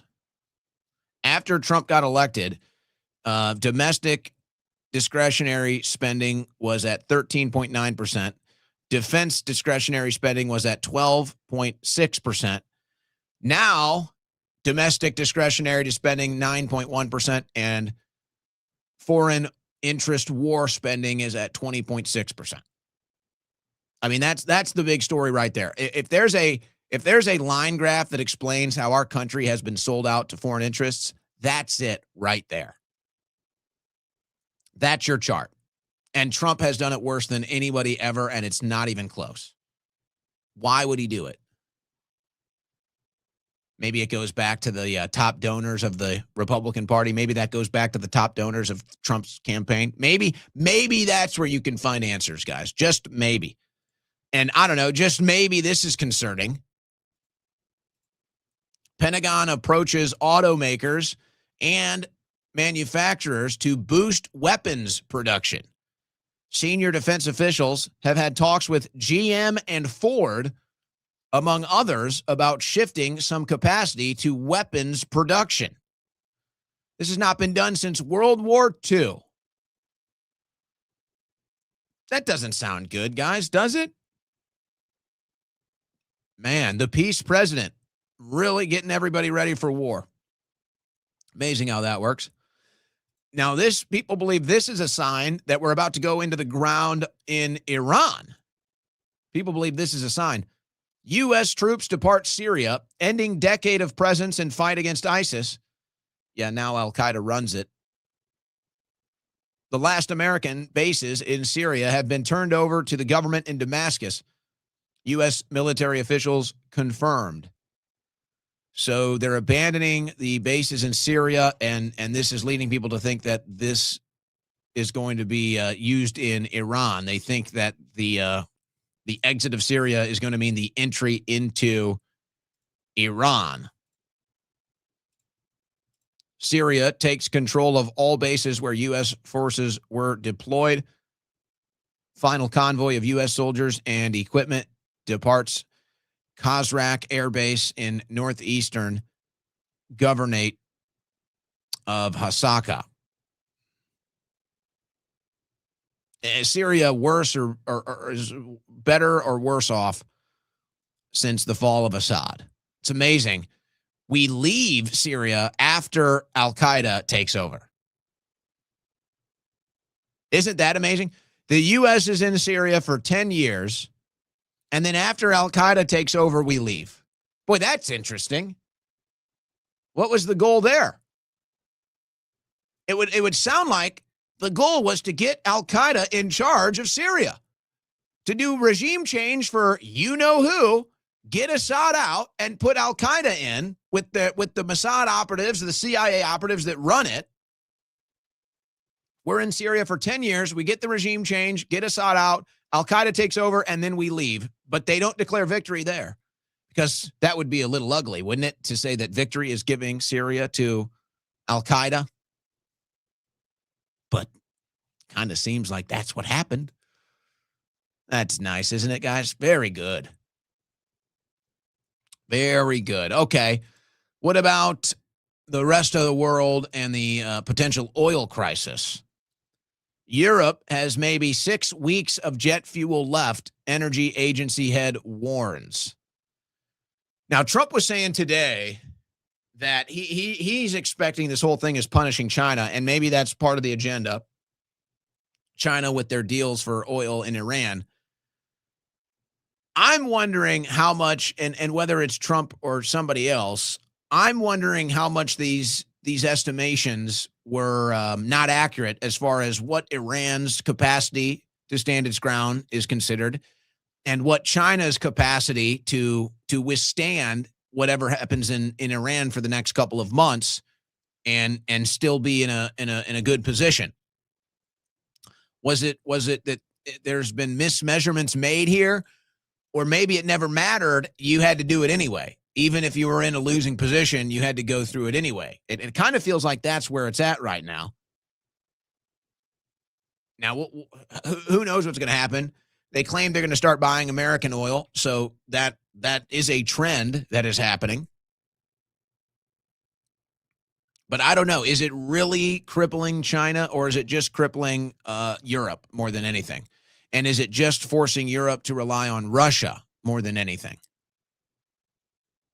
And who's going to end up paying the price for all of this? Spirit Airline. They're going to be feeling the burden here, guys. Spirit's bankruptcy exit in flux as jet fuel prices surge. This is just they've been delaying the inevitable about Spirit's closure. They've been trying to keep it going. It just keeps having problems. Now they can't afford the fuel prices, so that could hurt them. That's good. Gas will be so cheap, we'll have to shut down airlines. Shut them down. Quick data center update. This is Kim Georgeton from, she's running for lieutenant governor of Ohio. Man, people are really on this, guys. This is really a good local issue to follow, the data centers. Trenton, Ohio got blindsided by a massive data center, and most residents had no clue until it was basically a done deal. There were non-disclosure agreements. Eminent domain was used to seize land for roads and other development. Emergency zoning rushed through. They rezoned so they could get this up. Now the power plant generators run 24/7. It's obnoxious. It runs your energy costs up. A local farmer's daughter planned to build her house on the family land, but the giant industrial buildings next door killed that dream. Noise, disruption, and a changed neighborhood forever. They call it progress. Locals call it a sneak attack on our community. So Ohio is paying attention. Kim is on the same political platform as Casey Push in Ohio. And I believe that May 5th is when those primaries are happening in Ohio. So she's got her eye on the data centers. That's a good thing. Now, some years ago, this says it was 2021, Walt Disney World changed their greeting. It used to be ladies and gentlemen, and because we all went woke, and now you can't just say ladies and gentlemen because there could be gentle ladies and other sort of things in the gender spectrum. Walt Disney World has now brought back its famous ladies and gentlemen greeting after ditching the phrase in 2021 for gender-neutral messaging in an effort to be more inclusive. The original ladies and gentlemen, boys and girls message had previously been replaced by good evening, dreamers of all ages. Nice little wokeism for you. I remember when they announced that. I don't know if it was Disney World or it was just generally, I kept hearing people getting rid of the ladies and gentlemen. That's why that started in about 2020, 2021, whenever all these companies started announcing, we're not saying ladies and gentlemen anymore. That's when I started doing the ladies and gentlemen to start my show every day, is because I saw that. And I said, oh, okay, we'll go the opposite direction. And it really is a classic. I mean, that is the classic. Ladies and gentlemen, boys and girls. If that offends you, man, we got problems. And that does offend people too. Ladies and gentlemen, that actually offends people. Or they pretend to be offended. Okay. Finishing up, we're going to get through all the news. Very judicious today. Moving very fast today. Which means we might even decide to take some phone calls today.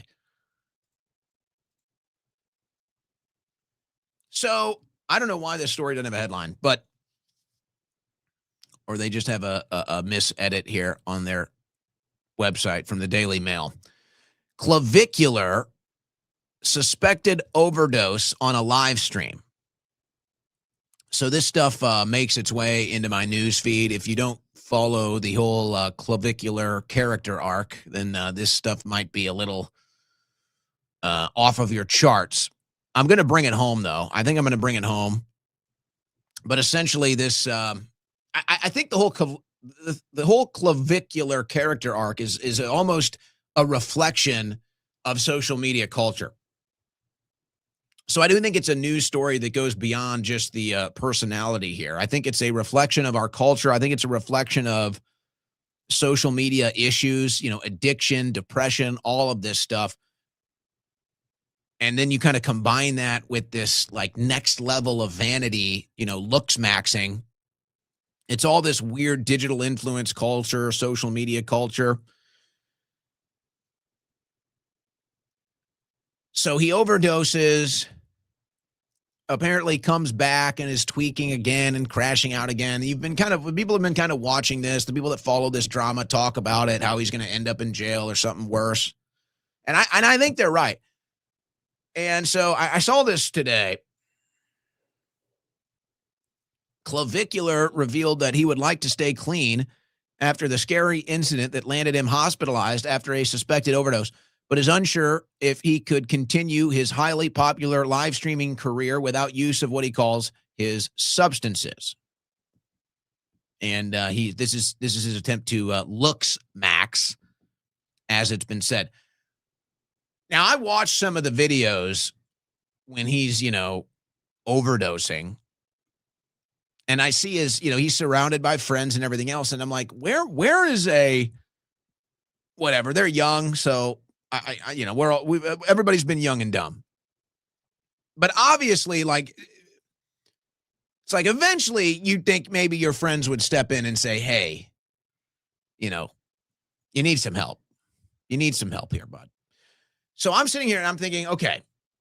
And again, this isn't even about him. This is a larger civilizational, this is a larger society issue we have with social media, depression, and everything else. And I feel like with whether it's Clav or the different female versions of him, Clav is kind of just like the male version of all of these females that do all of this stuff, the looks maxing stuff. The females don't call it looks maxing. It's just what they do. But it's all this social media driven vanity. It's all fake. It's all fake. And so you see something like this. Think about the young guy that watches his content. And the whole like presentation is, you have it all. You've got money, you've got the penthouse, you've got the women, you've got the looks. And this is the presentation for the audience. This is the presentation for young men. They do the same thing on the women's side too, by the way. The same thing happens on the women's side. It's like now it's bleeding into the male side. And yet, what do you get? What do you get at the end of the day? Nothing but depression and drug abuse. And it shows how shallow the whole thing is. And I guess you have no real friends to tell you that you need help here. Now, I come from the male side of this, so I don't know what you do if you're a female and you deal with the social media depression and everything else. I can't really, you guys got a whole different brain chemistry going on. So good luck with that. Maybe it works both ways.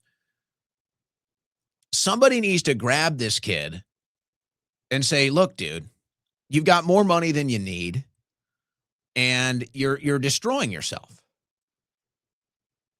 Here's what I would tell him. Forget your concept of looks maxing is very superficial, and yet real looks maxing is beyond superficial. If you're shallow, you're essentially just a mannequin. Okay? So you have no personality, you don't really have much to offer. Yeah, women might hang around with you, but at the end of the day, how do you end up depressed? How do you end up addicted to drugs? Because it's a shallow lifestyle. There's no substance. There's no delivery. There's no closure. It's just this constant, I have to be on camera. I have to look better. I have to do this to make it all happen. You know what? Somebody needs to tell him this. Somebody, if he has any real friends, needs to grab him and say, look, here's the deal. You need to get out of Miami, and you need to go buy a house on a lake. Plenty of lakes in Florida if you want to stay there.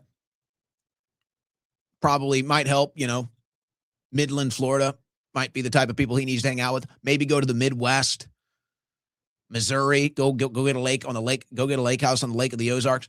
Go live on a lake. All this vanity these kids are obsessed with will disappear. It will all disappear. Go and sit on a pontoon with a cooler and some friends and country music and just relax. You want to cure your depression? You want to cure your addiction? Get the hell out of Miami. Get the hell out of the club. Quit thinking looks maxing is all about what you see in the mirror. Go get a little salt of the earth. Go jump into a lake. Go sit down and relax. And by the way, you can live stream the whole thing. You'll probably be more popular than ever. How many clubs in Miami can you go to? How many whores with plastic breasts can you stand next to? People will actually enjoy you out on a lake doing wholesome content more than the garbage that you're doing now. And your body will reward you. Your mind will reward you. You'll lose your depression. You'll lose your drug addiction. And you might find out at the end of the day, you actually look better. You actually look better. At least that's what females would say. So I don't know why I feel on commenting, but I don't see, it's like he has no friends that tell him this stuff. Like he has no friends to say, hey, bud, let's maybe take a day off, take a play off, take a break. It's almost like he's crying for help, honestly. It's like he's crying for help. And funny enough, the only person that I've seen that seems to have a genuine capacity to help him here is Whoa Vicky. And it's ironic because if you know about her, kind of her past coming up through it all, maybe even similar to Clav from the female perspective, there was this moment where it's Whoa Vicky and Clav on a live stream, and she's like, it's like she's the first person that's ever said anything real to him. She's like the first person that said anything genuine to him that was able to get beyond the surface. And you can see in that moment, he like fell in love. He's like, oh my gosh. And what he actually said was, I wish I would have met you earlier. It's like he's never felt anything. There's never been anything real. It's all been vanity. It's all been for the cameras. And now here's some girl who's like actually kind of been through it before on the female side. And she's like saying things he's never heard from a genuine place. And he's like, oh my gosh, I'm in love. But you know what? Here's why I think it goes beyond this situation. I think it's true for anybody. It's like, what do I want to do? I've been aching to just get out of the news cycle for a week. I know it. It's like, okay, if I'm going through that in this, it's like, oh my God, the news is too much. It's like, okay, maybe I'm losing an edge. Maybe I'm losing the desire to be here. I'm losing the passion. It's like, okay, maybe it's starting to even have some negative impact. It's like, well, what are my thoughts? Get to the beach, get to the lake, get out into nature, get away from the TV, get away from the internet, get away from the noise. Go listen to some country music, sit on a body of water, soak up the sun. Maybe stay up too late. I don't know. Is anybody trying to help this kid out? Are we going to have to sit here and watch this kid die on a live stream? It's like, I don't want to see this. I don't want to see our society start to go through this. Because I feel like if that happens to him, that's going to become the trend. I feel like if that's the history that ends up being written here, then that's going to become the trend and we'll never be able to turn it around. We need to turn this thing into a uplifting story. We need to turn this thing around and make it a positive thing. It's like, hey man, I went through everything to be as vain and superficial as possible for looks maxing, and I realized it was all a lie. Sure, you can do whatever you need to do, take care of your skin, your hair, your body, all the stuff. It's like, okay, we want to look good, but at the end of the day, that's not going to save you. That's not going to make you happy. That's not going to put any roots in the ground. It's not going to connect you to any other human souls. And it's like, that's the story. That's the turnaround. That's what will get men in the right direction. That's what will turn this whole social media depression and slop and just turn it around. So I don't know if anybody tells him this stuff. I've never talked to the kid, but I don't want to see this young guy die on a freaking live stream, man. And is anybody going to try to stop it? So there's starting some buzz is happening here, guys. Some buzz over the movie. Christopher Nolan debuts epic new footage from the Odyssey, including Trojan horse sequence. What do you guys think? I think this one is going to be good. I like the things I'm hearing.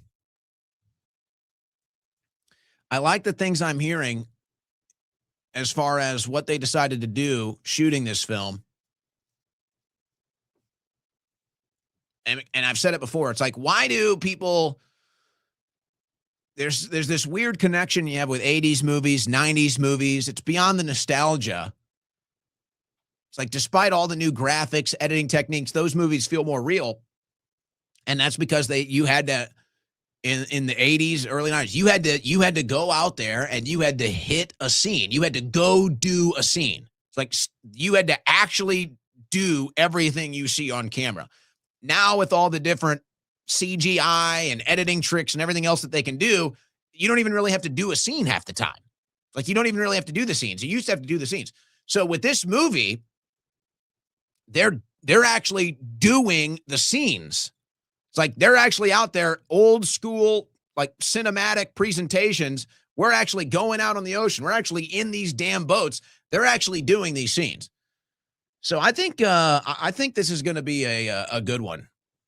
And depending on where they want to go, because they rig all of these awards, if they want to push Hollywood in that direction, they'll give this film like 50 awards just to push Hollywood towards, hey, get out of CGI, get out of editing tricks, get out of faking these scenes, get back into actually doing these scenes. Maybe they're even considering the fact that AI is potentially going to replace them. So how do you do that? How do you stop AI from replacing actors and actresses? You actually force actors and actresses to go out there and actually do a scene. You're listening to the Owen Report on the Win Network. All right, guys, we announced yesterday we launched an energy mix that I'm very happy with, and I'm still not even sure what to present this as, because it really would be a great pre-workout, And it's like some people, okay, you market it as a pre-workout. This can be a great pre-workout. But I want to tell you how I landed on the Crash Out Energy formula.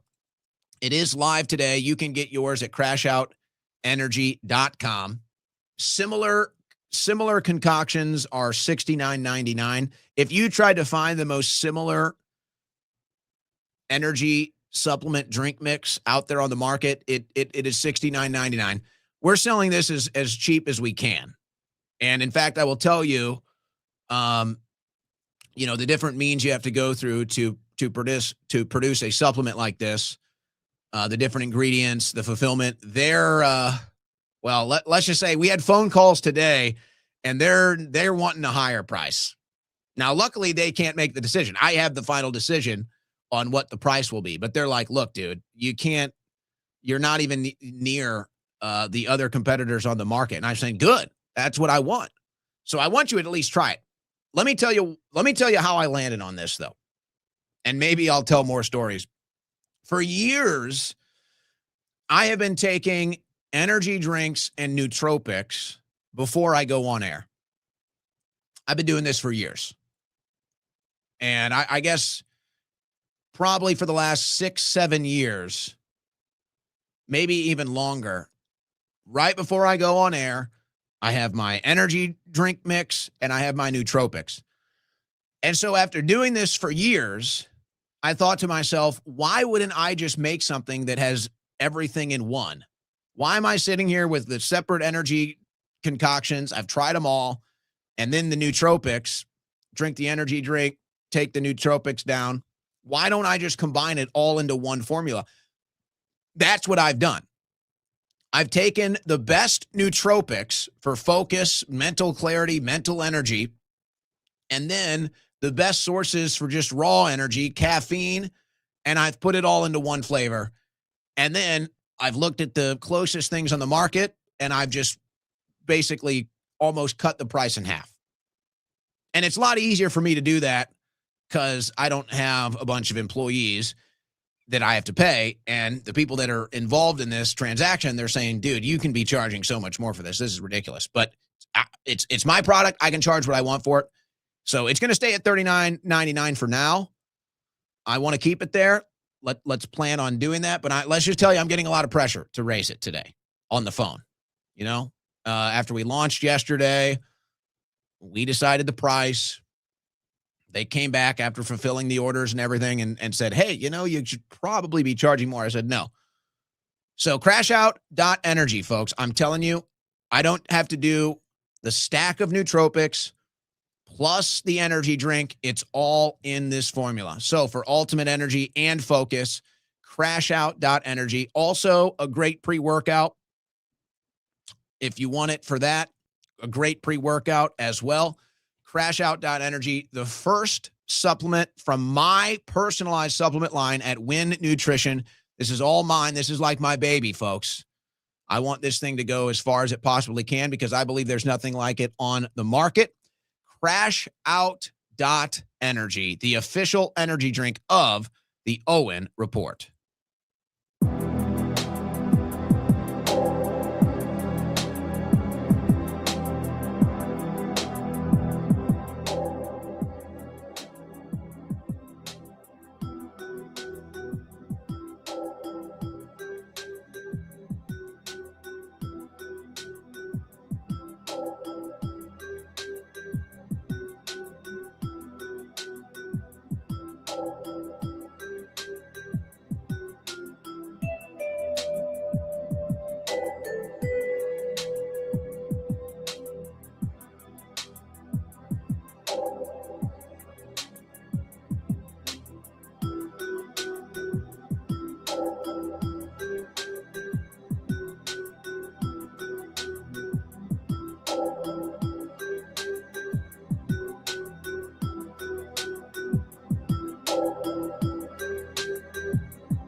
It's the fastest 3 hours on the internet. It's the Owen Report with Owen Schroyer.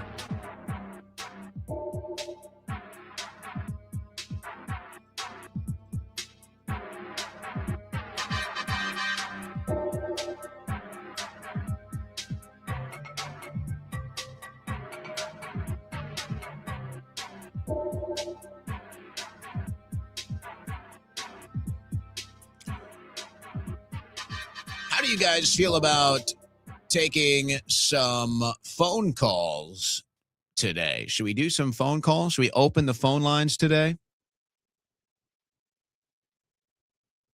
I could hit it with some other news here. I've covered everything I wanted to. I will show this real quickly though, as a bit of a follow-up to a story that we are following. They found this group. This is from Books Behind Borders. They found this group of 12,000 plus, and it looks like the vast majority, or maybe all of them, are in Israel. But there's this group that identifies accounts that they, I guess, view as negative towards Israel. And so they find these accounts, they share them in these groups of 10,000 plus people, and then they send every member of these groups to your social media account to report it or to block it in order to hurt your score in the algorithm. So we knew this was going on. Now we're actually getting evidence from inside of these group chats that show that's exactly what they're doing. And I don't know as much about the algorithm on Instagram or other places as much as I do about X. But that's what they do with X is if they spot account that they don't like or they want to censor or mute, they know how the algorithm is scored. And so they'll go in there and block you. So it's like if you go to an account and you find out you've been blocked, you've never even heard of this person, it's because they're in one of these groups and then they say, hey, go block person. We want to silence them in the algorithm. We want to censor them on X. We can't actually remove them, but we know there are different ways for us to push the right buttons in the algorithm and essentially censor them through these activities. So if you ever see that, that's why that happens. Why somebody that you've never heard of blocks you. It's because they've been told to block you because they don't like what you're saying, and that hurts your reach. So now we just have the evidence of it coming out as, I guess, people who have infiltrated these groups are coming out and saying it now. So that's how that is going to go. All right. Let's take some calls today. We'll have anything we discussed in the news as fair game. But who knows? You guys call in sometimes. I can't control you. I can't control what's going on. Let me get the phone line up here. Where are we at? Here we go. And I'm going to need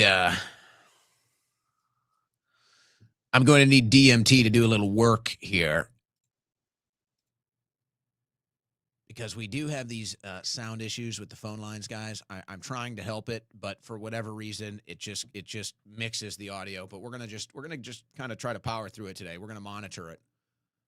We'll monitor it live. So if the audio quality just changed, it's because whenever I open the phone line, it just does it. Nobody can explain why. It makes no sense. Never seen it before, but that's what happens. So we're going to be monitoring that. And DMT, I'll shoot you a message here in a second. But I want to make sure we get up. All right. 747-255-60. 747-255-60. We'll take calls. Anything we've discussed today is fair game. And remember,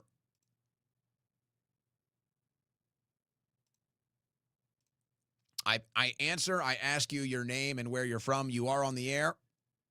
I just ask you your name and where you're from. First caller of the day. What's your name? Where are you from? Oh, cool. This is Ivan from California. All right, Ivan, go ahead. Well, I was watching Trump's press conference And I don't know if you know or if you remember him, a reporter asking him about Americans feeling the hurt with gas prices, and he says the gas prices aren't high. Yeah. Like so unaware, Like No, well, like, actually, okay. he claimed, Ivan, he claimed gas prices were down. The same thing Levitt said yesterday. They're claiming gas prices are down. It went down, I think, 5 cents. I'm in California, so the gas out here is between $5.40 to 6 something, depending where. I get my gas from Costco. I get premium, so it was at $5.54 2 days ago. So it'll probably be like 3 or 4 cents lower today. But wow, it's low now because he said it's low. Yeah. At this point, they either don't care that they blatantly lie or they're really just that out of touch. And it's probably both, to be honest. I would say it's both. But now you have back-to-back days. First, Caroline Levitt yesterday, gas prices are down. They're actually up year over year. And then Trump again today. I don't think they know. I don't think they know. They don't know. They're not looking at the price per gallon. They're not living on a budget where how much it costs to fill their tank impacts them. So they might genuinely not even notice this stuff. But it's like, okay, fine. If you don't notice, at least be informed so you don't go out there and lie to the American people about the current gas price. Exactly. Can you believe it? Susie Wiles? Why isn't Susie Wiles keeping them up to date on this? I don't understand. Susie? Because she's out of touch too. Oh, you mean the multimillionaire Susie Wiles is not concerned about gas prices? Okay. Yeah.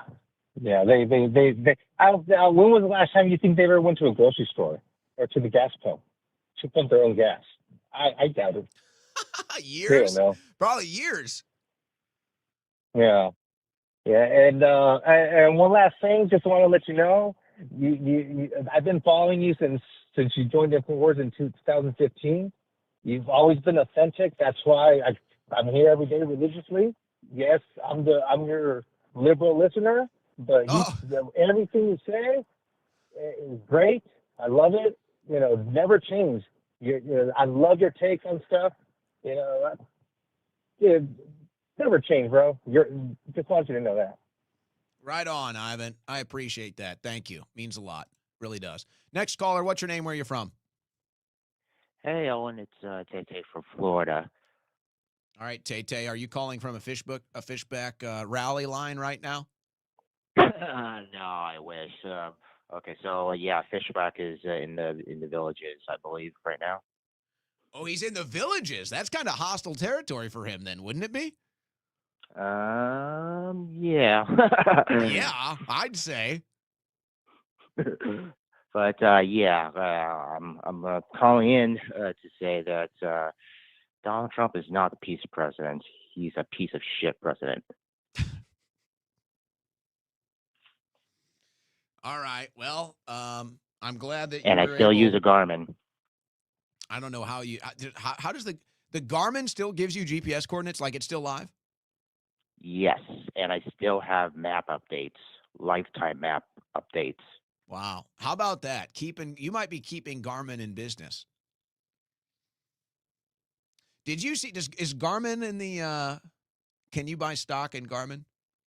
I saw there was some big Roku announcement today. I forgot what it was. I was going to cover this. I left it out. But since you're bringing up Garmin here, Roku, I think they set a record in. There was something about their stock price or something. Roku had a big announcement. Or it was like 100 million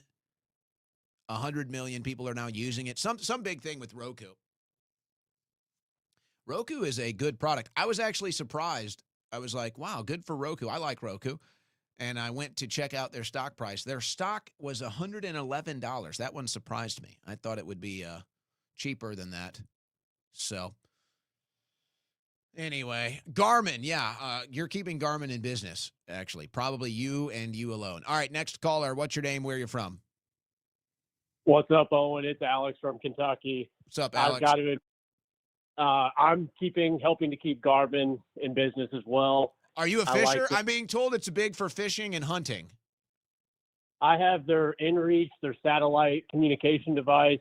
It's nice if I don't have cell service and I'm camping or doing some kind of, outdoor adventure for a few days where I need to be in contact with my dad or something like that, and kind of just let them know how the trip's going. But they changed their service to where you're subscribed whether you use it or not. They changed it up. I need to just cancel it. It's like $8 a month, and they kind of just screwed me over. But it would have been more expensive to deactivate the device, reactivate it, the way they changed their plan. And I got to admit, I missed the show yesterday. I feel a little bad. I was actually, you mentioned being on a pontoon, was down at Lake Cumberland with my dad, and we spent a little time on the boat. It was a nice little getaway for the evening. And I ended up watching a little bit on the road today, but had to tune in for today's show. Also, I think you should get the Under Armour polos on the store. Those are pretty slick. I checked out the Adidas one, but a little biased towards Under Armour. I don't know. Okay. I appreciate that feedback, actually. I wish we got more feedback on everything on owenschroyer.store. I noticed a lot of people that purchased Crash Out Energy purchased priority shipping. So that means you guys should be getting it hopefully within the week.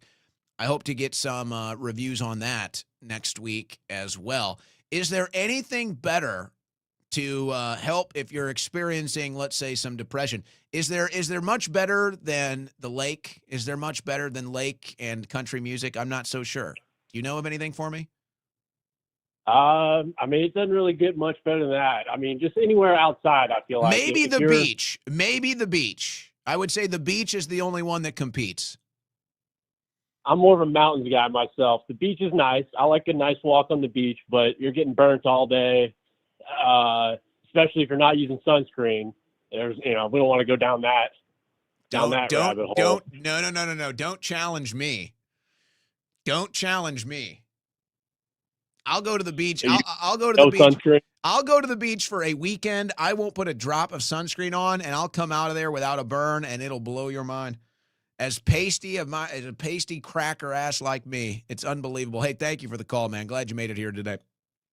Next caller, what's your name? Where are you from? I'll go to the beach for a weekend. I won't put a drop of sunscreen. Hey, go ahead and please turn your radio down and just focus on the phone. All right, if you could, what's your name? Where are you from?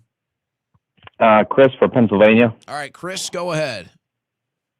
Hey, Owen, good content. I've been watching your stuff a lot lately. Just wanted to say, with your little piece about, just kind of detaching a little bit from the news and social media, all that, for you personally, I think it would be a great thing if you did take like a few days or a week and just did something, got out in nature, did whatever. Because I think you need a break too, because this stuff is just like, it's crazy. It just, it makes you depressed, like even just keeping up with the news sometimes. So I think for you, it'd be a healthy thing. Like, I'm sure your fans, your people would be cool with it. Like, you need to like a little check out too and just kind of just get reestablished and just like normal stuff. You know what I mean? Well, I've been doing this long enough to know when it is time. And part of the reason why I was kind of maybe connecting to that Clav story when he talks about feeling this addiction to live streaming. I've talked about this for years. If you listen to the show, I've said I'm addicted to the news. I'm addicted to this. It's like right. I know that. I'm not in denial of that. So when he kind of said that, I was like, yeah, I can relate to that. The difference is I'm 36. I've been doing this. Funny enough, I actually found in an old file my first ever terrestrial broadcast was like the first time I was ever, I guess you could ever say I was technically a professional on the air, was from August 2012. I found that in some files I was going through last night. So I've been doing it a long time. He's a younger guy. He's still kind of figuring out how to manage this type of lifestyle. So I know when it's time, it's like, yeah, I've still got a week in me. I think I can finish this week strong and then go through next week before it's going to be time for me to really just look myself in the mirror and say, dude, take a break, hit refresh, kind of refine the passion so that it doesn't just become a churn and burn situation. We just don't want to see you get burnt out, you know what I mean? Because I know it's just inevitable. Do so much of this stuff, you know what I mean? So I've got the debate coming up in South Carolina on Monday, April 27th. So that day I'm already going to be off. It looks like because Columbia, South Carolina, and Austin is not really a good flight pattern. So I'll probably just from that, it looks like I'm going to have to miss 2 shows. The flights I have lined up, I should be back on air Tuesday, but it's like I'll land and just go right to studio. So I might do that. I think I'm going to get through next week and then consider the week after that when I have the event in South Carolina, and then just take some time after that. But I also feel beyond just my addiction, like a microphone fiend. I don't want to not be here for you guys. I'm like, when I would listen to my favorite talk radio hosts, the days they weren't on air, I was a little upset. But I guess it's some bonus time for you too, right? You don't have to come to class here anymore. Well, that's kind of like it too. I mean, in a way, you take a break. I mean, then the rest of us, well, hey, we'll take a break too. So it's probably good for everybody in general, just like I said, so you don't get burnt out. And like I said, I think it just does wonders for you because I'm a big outdoors guy, and like just even a couple of days, just detaching from anything, it does wonders for you. You know what I mean? Yeah. Well, you know what? You guys are kind of my boss. I mean, I'm my own boss, but you guys are the boss. So if you guys say it's okay, then I feel like I've got the go ahead. Then if you guys are promoting it. By the way, if you're asking, let me pull up the Uncensored America, uncensoredamerica.us, and then go to events. And once you click on events, you will see this will pop up. If you want to check out this debate, I think it's a very important debate, by the way. This isn't like, me versus some libtard where it's kind of just like we're just doing the left versus right thing, and it's fun, and maybe we're moving some minds, maybe we're changing minds, but it's kind of like, hey, this is just left versus right stuff. This to me is a very important debate right now. The Trump debate. Has the Trump administration been successful? Andrew Wilson arguing on the side of yes, it's been successful. Myself arguing on the side of no, it's not been successful. I think this is a very important debate. I also think it's going to be very it's not going to get like sloppy. It's not going to get into mudslinging because Andrew and I get along, and we've talked about how we want this to go. Like, hey, let's be passionate. Let's get hot. But at the end of the day, since, we know each other, we have respect, it can get like that and still be mutually respectful. So uncensoredamerica.us, click on events. It'll pop up. You can get your ticket, and we will see you in South Carolina. And then I don't know. I might that might be the last time you see me for a little bit, if that's how it ends up going. So, but if you do come out South Carolina, I hope to meet you. I hope that we see each other there. And that's always a good time. Next caller, what's your name? Where are you from?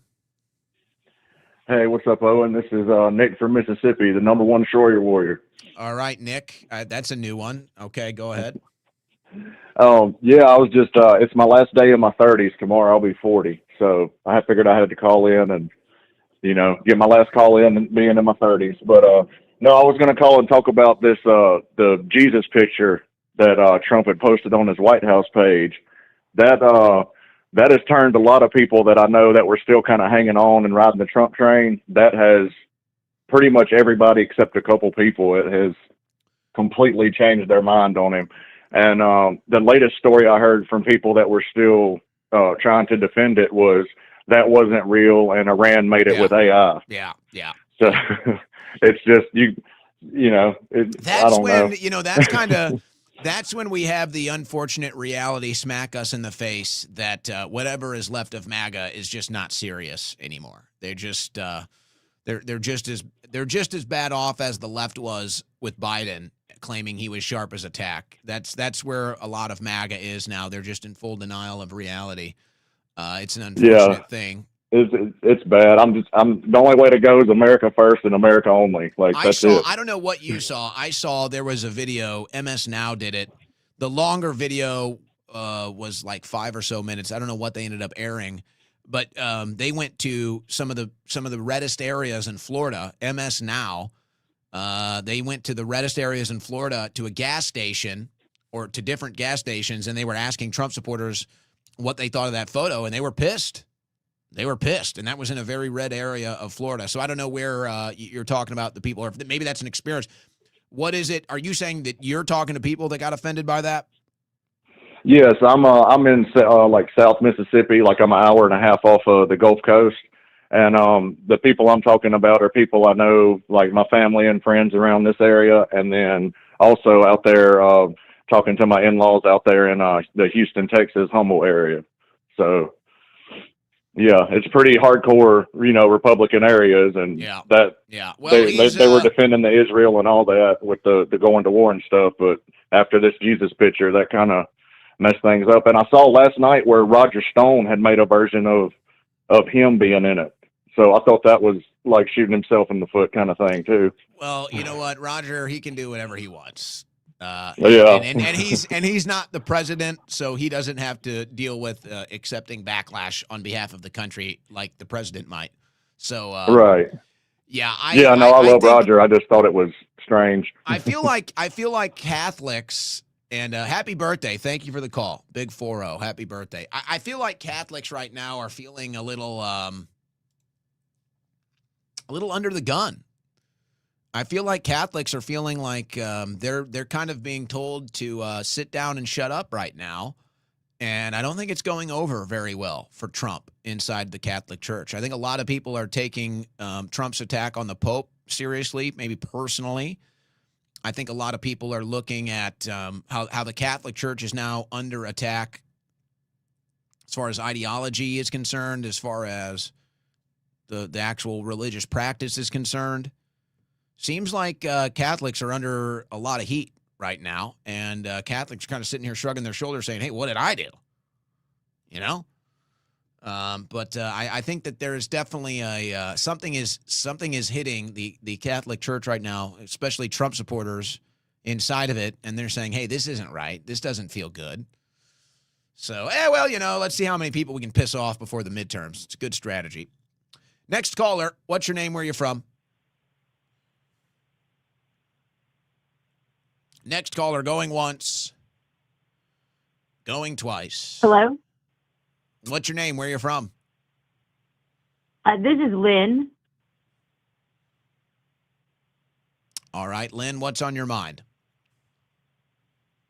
I'm not really sure. I just think that there's a lot of things going on all at once.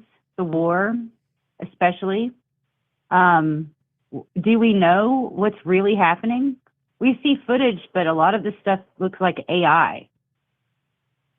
No, I don't think we know what's happening. That's why I've mostly kind of avoided all the on-the-ground developments, because I'm not sure that they're trustworthy or if they're happening or not. And we know we get lied to about developments on the ground all the time. So I'm not sure. I don't think we're getting the truth. I don't trust that we're getting the truth. That's why I kind of avoid the on-the-ground stories, because how do we know? And then we can easily see what's going on with the Gaza Strip. There's all kinds of journalists filming that from all the different angles. So it's like it's easy to find that. But we can't see anything out of Iran. It's hard to get any, consistent messaging on the war. They claim 42,000 people got killed, but yet there's no video proof of any of it. That's hard for me to believe. So yeah, I don't think we're getting a clear or honest picture about what's actually happening on the ground with this war. Well, and I also started to think to myself about how, well, since we don't know that it's real and that it's really happening, and it seems like this a big, huge money grab, honestly, especially with the gas prices and everything. A lot of it doesn't make sense. And I just feel like there is a big coup, I guess, going on in order to grab as much money from us poor Americans and other countries as well. For some reason, right now is when they've decided to do it. And a lot of people are struggling. A lot of people are putting everything on credit card bills, food and their utilities. A lot of people are going under very quickly. And yet we're seeing record profits from these corporations. And I don't know what to tell, other people and how to do anything, to get by. But there has to be something that we can do as a whole people to stand up and just say, that's it. That's enough.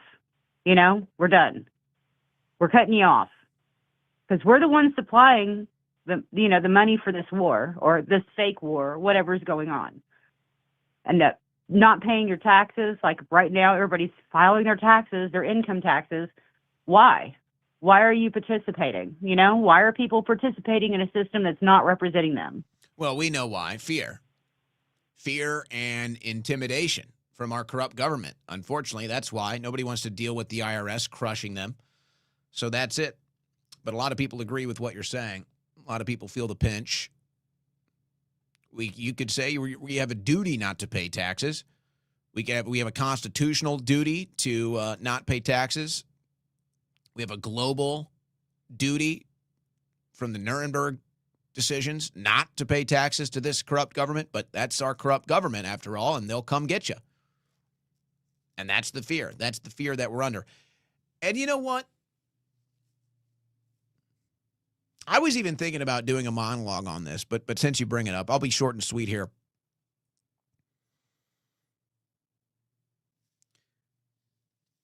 I don't want to. The reason why I avoid this monologue is because it'll be interpreted, not my intention to be interpreted the way it'll be interpreted, but let me just try to say it here. For all intents and purposes, guys, America's dead. There is no America.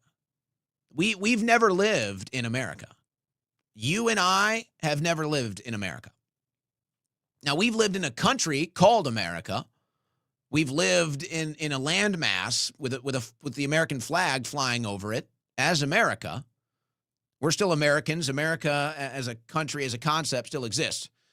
As far as the idea, as far as the practice, America is gone, guys. It's gone. And just listen to the last caller. I mean, there is your proof. We live in fear of our government. And yet we all know our government is wholly corrupted, and we're in too big of a fear situation here to do anything about it. You were never meant to pay 33% of the money you make back to the government. You were never meant to do that. The U.S. government was never meant to be a shakedown mafia.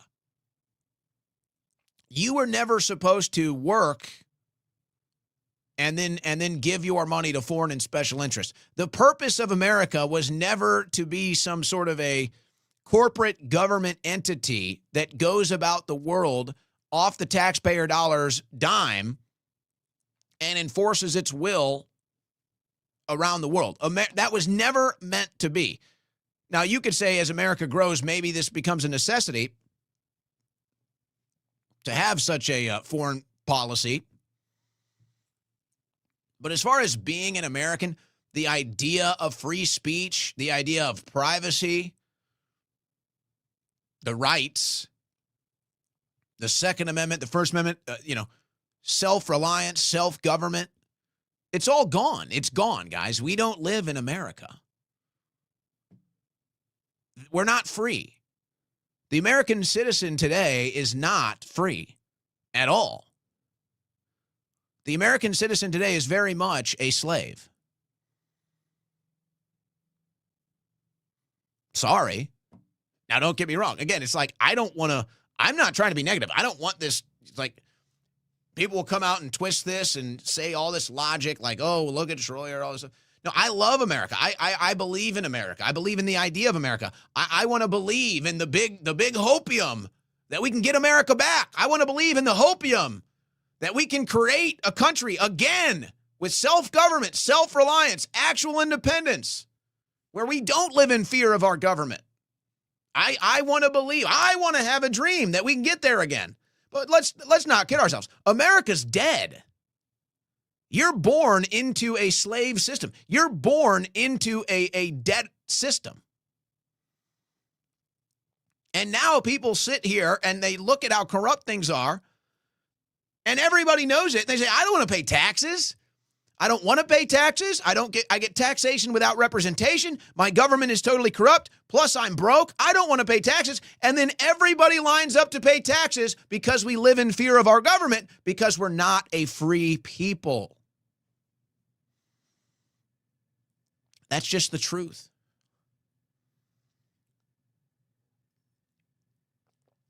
And it's really, that's the realization that used to be the soul of MAGA. It's like, we're not really sure how to attack this politically. We're not really sure how to attack this with policy. People get mad at you when you even consider it as an idea. But it's like, really, that was the soul. It's like, that was the core of MAGA. It's like, yeah, the whole thing is corrupt. Burn it down. And Trump was supposed to be the match and the propane to burn it all down. And then he ended up just being aimed at us.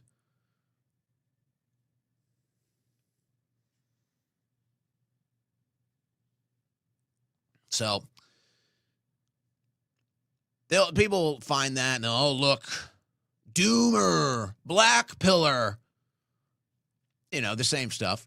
Oh, okay. Well, do you disagree with what I said? Do you really think you're free? Do you? Let's see how free you are. Let's see. Do you really believe you're free? Do you really believe the government isn't corrupt? Do you really think it's getting any better? Huh? No. You can't say that, but you'll call me the name for saying it. Gotcha. All right. I'll tell you what. Let's take one more before we go to the super chats. All right. Next caller. What's your name? Where you from? My name is Ahmed, and I'm calling from New York. All right, Ahmed, go ahead. Owen, I'm free. I want to tell you my steps on how I became free. First, I listened to Owen Schroyer. That's how I became free. That's step one. Step two, I broke away from the society in the Matrix that the Freemasons made. And the Freemasons basically made the Matrix and the ship that we're on right now, and it's sinking because you have a lot of corrupt Freemason members, such as the ones that are in Paris. I don't know if you heard about the lodge in France, in Paris. They were accused, and now they're actually on trial for running hit squads and assassin squads inside the lodge and running a criminal network around the world. And also, I would say about 7-8 months ago in the UK, all the Metropolitan UK police, they have to reveal whether or not they belong to Freemasonry. So ultimately, the war that we're in right now, it's an informational war that used to be under the Freemason control, but now it's like it's like a new age renaissance right now we're in. And we don't know who's really controlling it, whether it be bad or good people, but we know that it's not in the same guard it used to be. We know that it's completely different out the realm. And yes, maybe America, the idea of America is done. Maybe it goes to a new and better world, or maybe it goes to a worse world. But I do know that the shadows are getting the light put on them. And when you back an animal into a cage, what do? They start doing wild shit, bro. So this is what's going on right now. And you really see the network of lies through the people that used to befriend you and used to be like, oh, Owen, man, let me tell you used to do such a great job in real life. And when you were doing content and you were out there on the desk and, it was like, and then you switched your ship, your direction. And then they're like, oh, I can't stand Owen. Owen's doing the wrong thing. Ultimately, it's the old MAGA. It just keeps asking questions and asking questions. But the problem is the new MAGA asked the wrong questions. Well, ultimately, I never changed. That's the difference. Is I never changed. They just thought I was in a cult with them. And that's to put that simply. Hey, let me ask you a question though. You bring up the Freemasons. Did you see the mass shooting that it was a school administrator or principal? I think. Did you see that one where he stepped in, he tackled the guy? Did you happen to see that video? Yeah, he did. He get down. Get down. I can't believe it. So do you know what I'm going to ask you about that video? Talk to me. I can't believe nobody noticed this, because every other time this happens, the conspiracy theorists come out. You know that if you go rewatch that video, he's on a checkerboard floor. Oh, the checkerboard floor visual? Maybe it's part of declassification. Who knows? It gets even weirder. That last Trump thing where they said, "Oh, he's with Jesus. He's touching Jesus' hand," and they have like that one where it has like the light figure in the back. Supposedly, it's supposed to be the Statue of Liberty, and the Statue of Liberty was given to us by the Freemasons in France from a French artist, which was a top Freemason, and it's supposed to be the Lucifer, the light bearer, and the light bearer is the one in the background actually of the Truth Social post that he posted. I see. That demon or whatever you're talking about. Oh, okay. Interesting.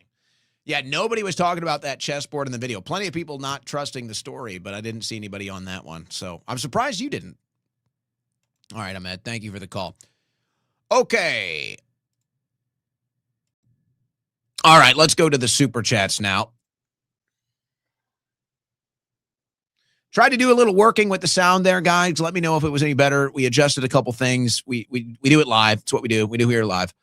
We adjusted a couple things. I hope the sound was a little better there. Let us know. DMT monitoring the chats. We go to our super chats as we close out every transmission here on the Owen Report. Ballroom bunker confirmed. That's right. That's right, wifey. You got one right today. Good job. Ken Rose, thank you. Dust Vault, asking who's threatening nukes is anti-Semitic. Don't you dare ask that, Owen. Oh, that's good. That's a good one. Mego Von Villen was wondering why sacrifice Swallwell. Tom Steyer is a rich person. Like Virginia, Mexico, Brazil, Colorado, on and on. Look at the chessboard strategy. Well, I think it's pretty clear why they sacrificed Swalwell. They want Steyer to win. He's got the money. He's got the influence. And Swalwell refused to drop out. He probably could have dropped out and kept a political career going. Now he's got a legal fight and no political career because he didn't drop out. So I don't know if it's as much a sacrifice as it was a ultimatum. And he chose to go the hard way. This Trump versus Pope beef is a wild side quest. At one point, Trump said he wanted the Pope to come to the White House. Now, I don't know. Now the Pope's saying he doesn't know if he wants to come back to the country. Unfortunate. Nice use of the poll feature today. Are we doing polls on here? I'm not running that, so whoever is doing that, I guess, good job, says Jen Common. It's now 5 women that have accused Swalwell. He's got 5 of them. I'm shocked. I did not anticipate Swalwell being the ladies' man. But, hey, you know what? He does it all for the nookie. He's a bleeding heart liberal for the nookie. Eminem could make a 2026 remix of the song Mosh off of his 2004 album Encore. Just change the names referenced in it. That's how redundant the Israeli Middle Eastern propaganda has become. Yeah, for those that don't know this, and the music video was very, if you couldn't put the 2 and 2 together from the actual song, you watch the music video, you understand it's a rebellion song. But yeah, one exact line in the song is F Bush. So that is funny, though. It is ironic, whether it's in an Eminem song or whether it's in the Fox News media, whatever. It's always the same story to get us involved in the Middle East, isn't it? It wouldn't process my payment for crash out today. Okay. Thank you. Guys, let me know. We've had a couple people say they had problems with the payment processing. We are on this, okay? We are on this. I do appreciate a little patience. You have to understand it's essentially a 2-man operation on this deal. It's me and DMT. We do work with a fulfillment center. We do work with, a supplement company. But as far as, running this thing, it's basically us two. So we're trying to keep everything going. We have been told since we started today's transmission that issue is resolved. So if you were having these issues yesterday or today, that issue with the payment processing should be resolved. So give it another try. But we are listening, and let me know in the chat anytime you guys have an issue with that. Because we are, we're very minimalist right now. And we do want to expand. We're going to have to start looking at certain expansion levels as we're growing. But yeah, just let me know any problems. And for most people, it worked, though. So I don't know. We're not sure what the isolated incident was, but we do believe we have it resolved. The paid protests stop when you go to war for Israel. Yeah, they did kind of stop. Well, I don't know if they stopped, but they aren't getting as much attention. Large and in charge. Micro Mark is a perfect fit for Dan's Bongina. That's a good one. Is this one I have to steal too? The who was it? Somebody gave me somebody gave me Marion Adelson Governs America. I stole that and I posted that. That one did pretty well. Thank you for that. I might have to steal this one. Micro Mark is a perfect fit for Dan's Bongina. I'm going to have to consider stealing that one from you. Blocking underground construction is anti-Semitic. Well, they're allowing the underground construction. It's the above ground construction that they're not going to allow, or they're trying to stop Trump from building. Owen Jones Schroyer, our immigrants have the best hair, folks, almost as nice as mine. It's a lot of work, I got to tell you. I think it's a pretty good hair day today. It's like I'm in this middle ground. I find it funny you guys make fun of the hair thing. I totally deserve it, by the way. So that's totally fair to make fun of it. But I don't know. I mean, it's like I can't. It's like my hair is like this length where it keeps falling forward instead of staying back. And I'm just waiting for that to just stay this way. So, make fun of me. Go ahead. Just roast me over it. I'm all right with that. It's a good problem to have, actually. All things considered. But I don't think our immigrants have the best hair, though. I do disagree with that. Wicked hardcore in a Boston trans accent. Oh, that's the, what is the mayor saying? The queer, the immigrant queer. No, what was the name? The isolated queer, something like that. The transient queer. They're considering these things in Boston politics. It's very serious stuff. Logan Misiak. Just when you think the Republican Party is bad, you remember the Democrats are just as bad. Just as bad. Yeah, well. They're constantly trying to outdo one another, huh?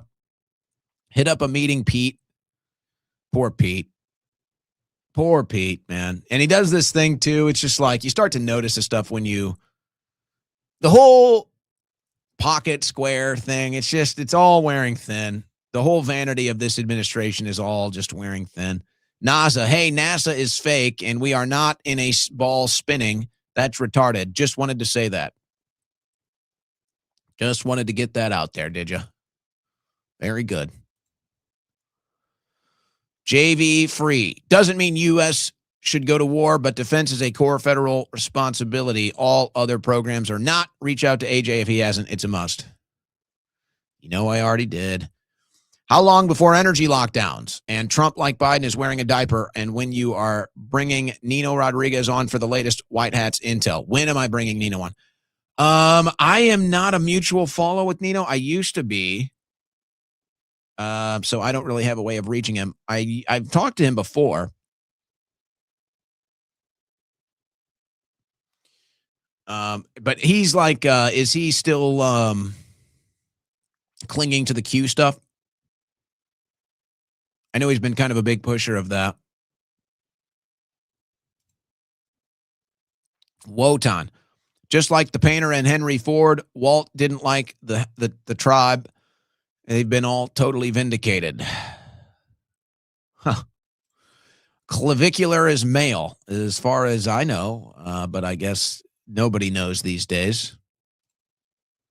Claims to be. Megan Mayfield. Owen, with regard to your energy drink, please don't become a supplement shill like Alex. We all know that's how he makes his money. Please, no. Well, I think I understand what you're saying. I'm kind of hesitant on how to respond to this.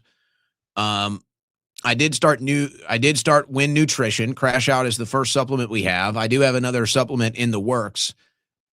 Well, I guess I'll just say it like this. I'm not going to be shilling supplements on here and going out of business sales and everything else. But, yeah, I do want to have proprietary products that I use that I like to help fund this place. I do want to help it fund the broadcast. But my hope is that we can take it beyond. Like, I don't want to sit here and plug the supplements for, 10 hours every week. But you'll probably hear about it, a couple times a week, maybe every show. But it's not going to be overwhelming. If it ever gets to that point, I'll recognize it and stop it. So I'm not going to get to the level, I think, of what you're talking about with the shilling. But you got to fund the show. So we're trying to do it the best way possible. And I don't even take commercials. I mean, I do 3 hours a day, usually 3 live reads, and I don't even play commercials. I do a break. There's not many people doing actually, it's almost 3 hours of content here a day. A wise man once said life is fiery with its beauty. Who would that be? Owen, start a family or you're in a worst position. A worse position. And I keep my private life private. Hit the like button unless you're a neocon faggot. I added that. Can I say that? Is that going to hurt me? Well, I guess we'll find out. Yeah, give us a like, guys. Really appreciate the continued growth on YouTube. That's big, guys. Really. Thank you. Live streaming is part of Clavicular's problem. Well, he's addicted to it. He's talking about it. There's Ivan. Another great show. Awesome commentary. Real and authentic. Never change. Looks maxing is going to become Gen Z's new woke fad. Just ordered Crash Out. Thank you, man. These kids need to understand that looks maxing is more than just looks. If the idea here is to attract women, isn't that it? Right, guys? Isn't that kind of everything? I did it all for the nookie. At the end of the day, that superficial value will dissipate. It'll be gone before you know it. So the looks maxing is really misdirected. You need a little depth. You need a little personality. You need a little rough around the edges, a little salt. Bring on the AI actor slop. Oh, it's coming. Igor Tigor, bro got Rex to formulate methylene Mountain Dew. What is that? Is that a real thing? What are we talking about? Crash out maxing. You will be. Trump's answer, it was the Tylenol to the scientists. Oh, the Tylenol killed him? That was weird the way he responded to that. But it just shows he's just talking. He's not even thinking. He's just talking. Number 11 has just been discovered. What's going on? Really? I didn't see this. When did this happen? I'm not seeing any stories on this.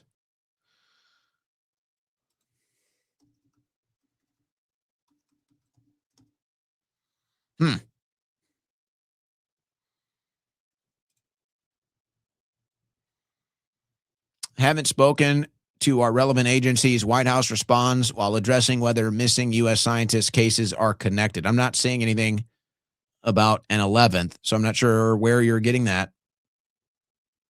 1 of 1K. Not seeing anything about an 11th in the news yet. We'll be monitoring the situation. Patriot 2 Trees. Could you do a day at Hallover Nude Beach without sunscreen and emerge without a sunburn? I'd like to see. Wouldn't you? I don't do the nude beaches. There was a once famous nude beach in Austin, Hippie Hollow. Now it's pretty funny, actually. These are, I guess, your hippie looks maxers. They go up there and they sun their butthole. Okay. So it used to be Hippie Hollow was like a cool hip place with young kids would go and, hang out, drink beer, smoke weed, whatever, out on Lake Travis. You go to Hippie Hollow now, it's going to be an 80-year-old wrinkly dude with his butthole in the air. So I'm not really a fan of the nude beach. Okay. We floated by that once on Lake Travis. Well, every time we kind of float by it, it's funny to see. You can't help but laugh.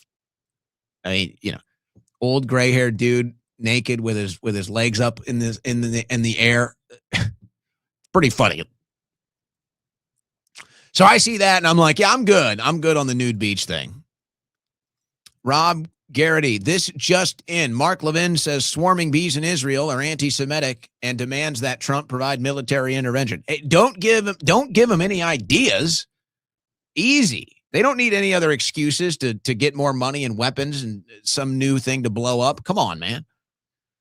Come on, man. Tay, I legally minimized my taxes to be as close to zero as possible. My Garmin accurately routed me to USF Tampa Fishback Rally the other day, unlike Apple.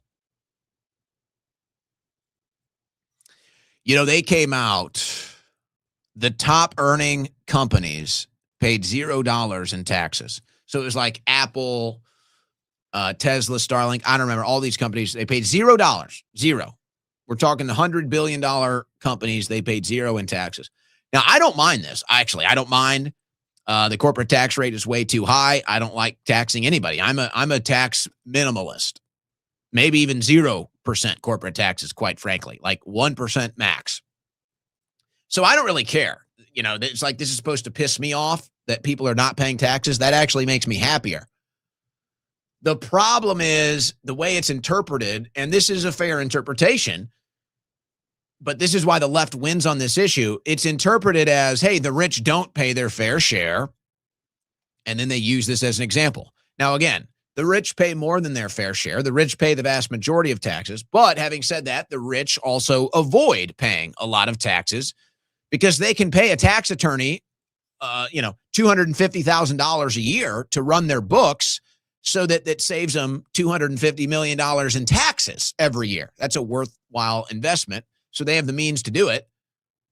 Most Americans don't. Most Americans are going to be on the hook for every dime they owe. So that's why the solution to all of this is just cut all the taxes. But then how are we going to fund the foreign interests? How are we going to fund the foreign wars? How are we going to give all of our money to foreign people and countries if we cut the taxes? Oh, just print it like they do now? Hey, but then we'd be admitting the money is fake and the whole system would collapse. Oh, okay. We don't want the slave system to collapse. Grade 999. We must support Trump or the Democrats win the midterms. It's out of our hands now, man. It's Trump, the administration, and the GOP. Either they deliver results or they lose. It's that simple. It's not about the podcast. It's not about the MAGA cult. If the Republicans lose the midterms, that's all on Donald Trump and this administration and the GOP, period. EW. Current Musk approval rating. His silence on Iran war and Israel as a whole is suspect. Love the show. Can't wait to try Crash Out Energy. Thank you. Yeah, well, Musk is strategically silent on the war.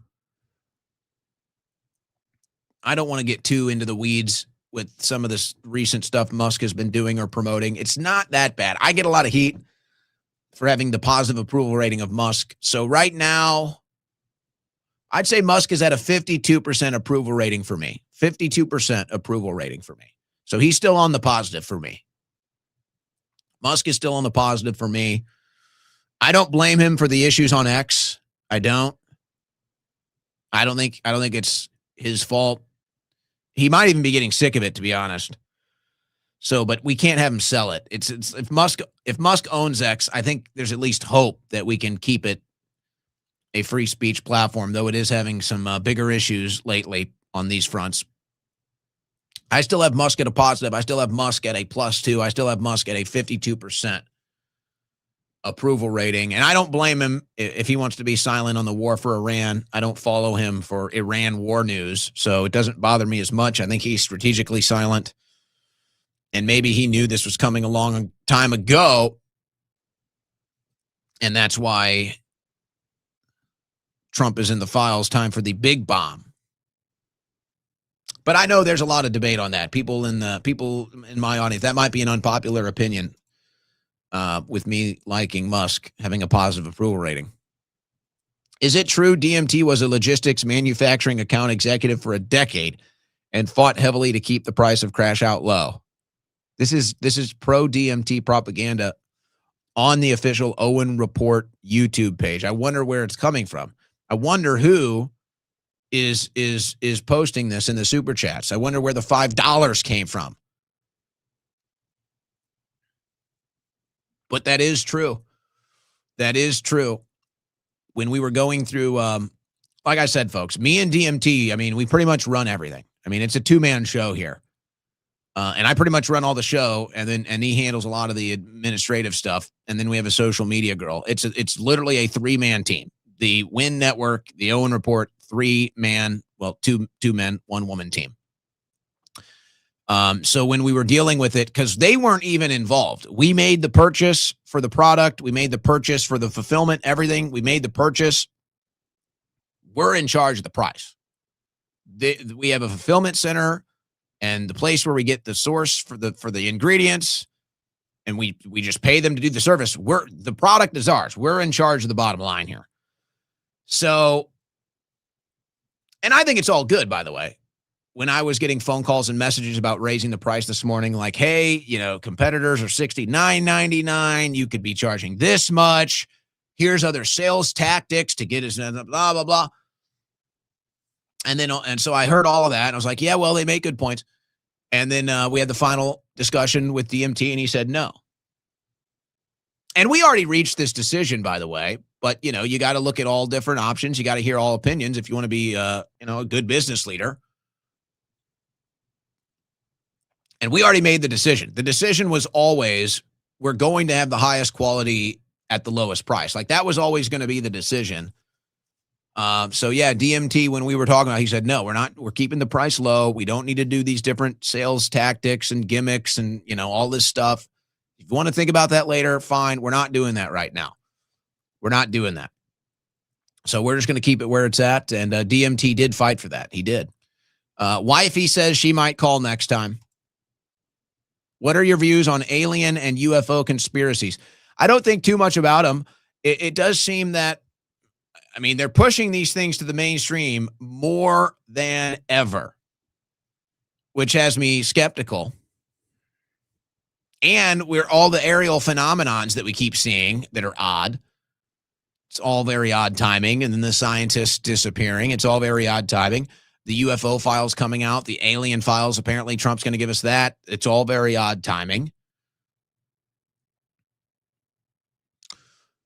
If it all adds up to anything, probably going to do some sort of alien, fake UFO, whatever, and then use that as the big momentum swing to get us to whatever they want us to do next, wherever they want us to go next.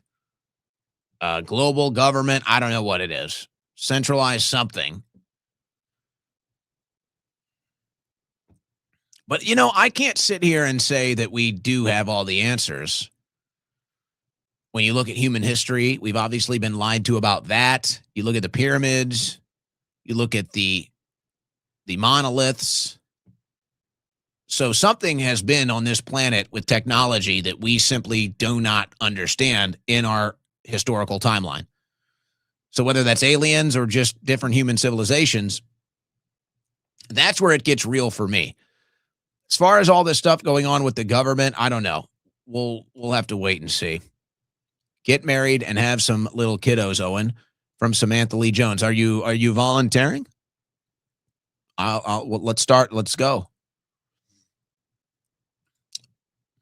Totally down. As many as possible. Fiery beauty Latinas. That's Tay-Tay's. He's got a preference, guys. Since I started taking Crash Out Energy, I don't even need to check Wikipedia early life section anymore. I just know. I'd love to say that that's a real review, but I know, well, maybe you have tried it, actually. No, I don't think so. There's only a very small amount of people that have tried it, a couple friends. So I don't know. I doubt that that's you. If it's you, I don't know about your YouTube Wotan account. But it will make your brain work faster. So it could be a true one. DT's helicopter press conference. Thank you for that. That's fun. Looks like my username is null and void since the White House is listening to your show. Best of luck on your nutrition line. Thank you. But somebody sabotaged me. They took my advice. They moved the press gaggle, and then eventually they ended up right back in front of the helicopter anyway. It was funny watching it happen. I'm like, what are you doing? He kept moving. It was like a gravitational force. Alexander McCarthy. Don't let Schroyer gaslight you on budget. Owen had an old buddy offer his award-winning agency to do the site for free. You're going to have to pull receipts on this claim. I tell you what, though, if you want to talk to DMT, and maybe you should talk to DMT if you guys want to do a little business. I'm sure you guys met, Alex, when we were both living in Dogtown. DMT used to come by a little bit, so you've probably met him anyway. You want to do it. You don't like the website? Do we have a website problem? What seems to be the deal? Do I need to get you in touch with the business side? Oh, he's got his spidey senses. His chest hair is tingling now. Apple Maps mainly uses TomTom. Remember them? Data. I do remember TomTom. Is that where they got their tech? Sam White, Forbes had it right. Forbes had it right. 10% tax across the board. Was that a Forbes story that I covered? I know there was a Forbes story today. I think that was on fertilizer, though. Did you see silver keeps going up? DZ. That's been the story for a bit now, I believe. I didn't look at it today specifically, but I mean, that's been the trend for a while, so keeps happening. Alex McCarthy, now his friend has to support show via Crash Out Energy. Don't get me wrong, love the taste, but you should mention the ED benefits. It has me so bricked I could crack open Hormuz straight single-handedly. Well done. Well done. That's a marketing script. There it is right there. There's your award-winning marketing agency head, Alex McCarthy, with the pitch of the year. We're going to put it into we're going to file that one away. Circle back. Sly Samurai, you're getting old. Stop being scared. Leave it in.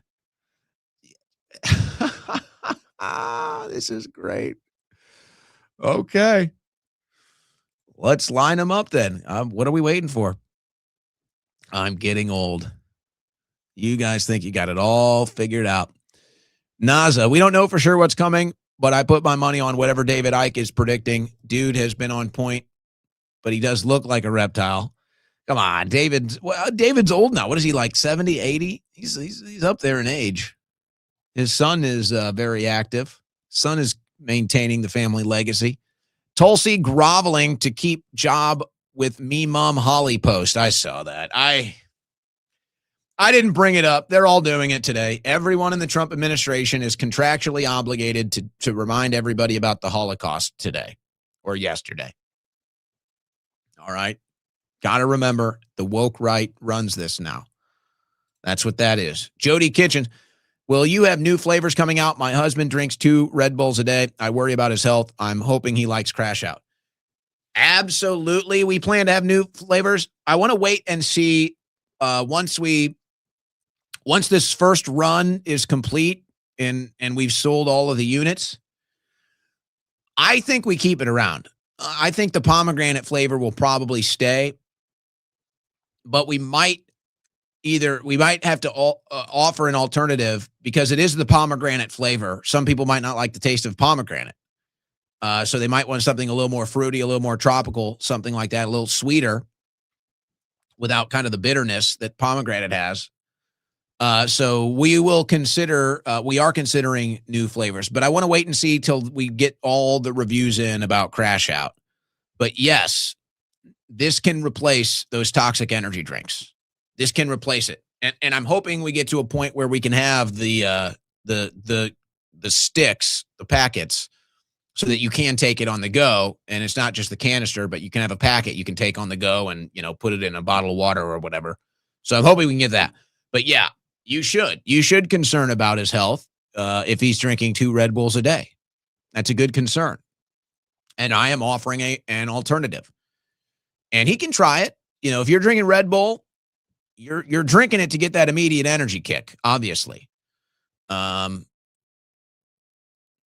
when you guys get it, tell him to give it a try. And I think he'll find that it not only is a healthy alternative to Red Bull, but I think ultimately he'll end up enjoying it. And it's not just a healthier alternative. It's actually healthy. Forbes said that when he was running for president. I need a little more context here, Sam.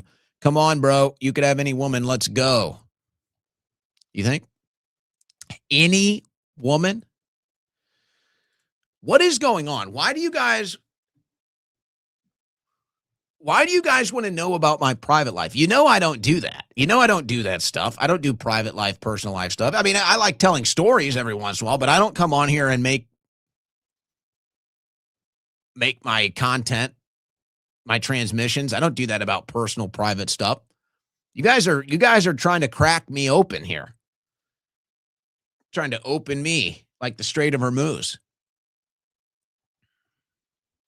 What if you don't want to know? Is Musk actually Adrian Dittman?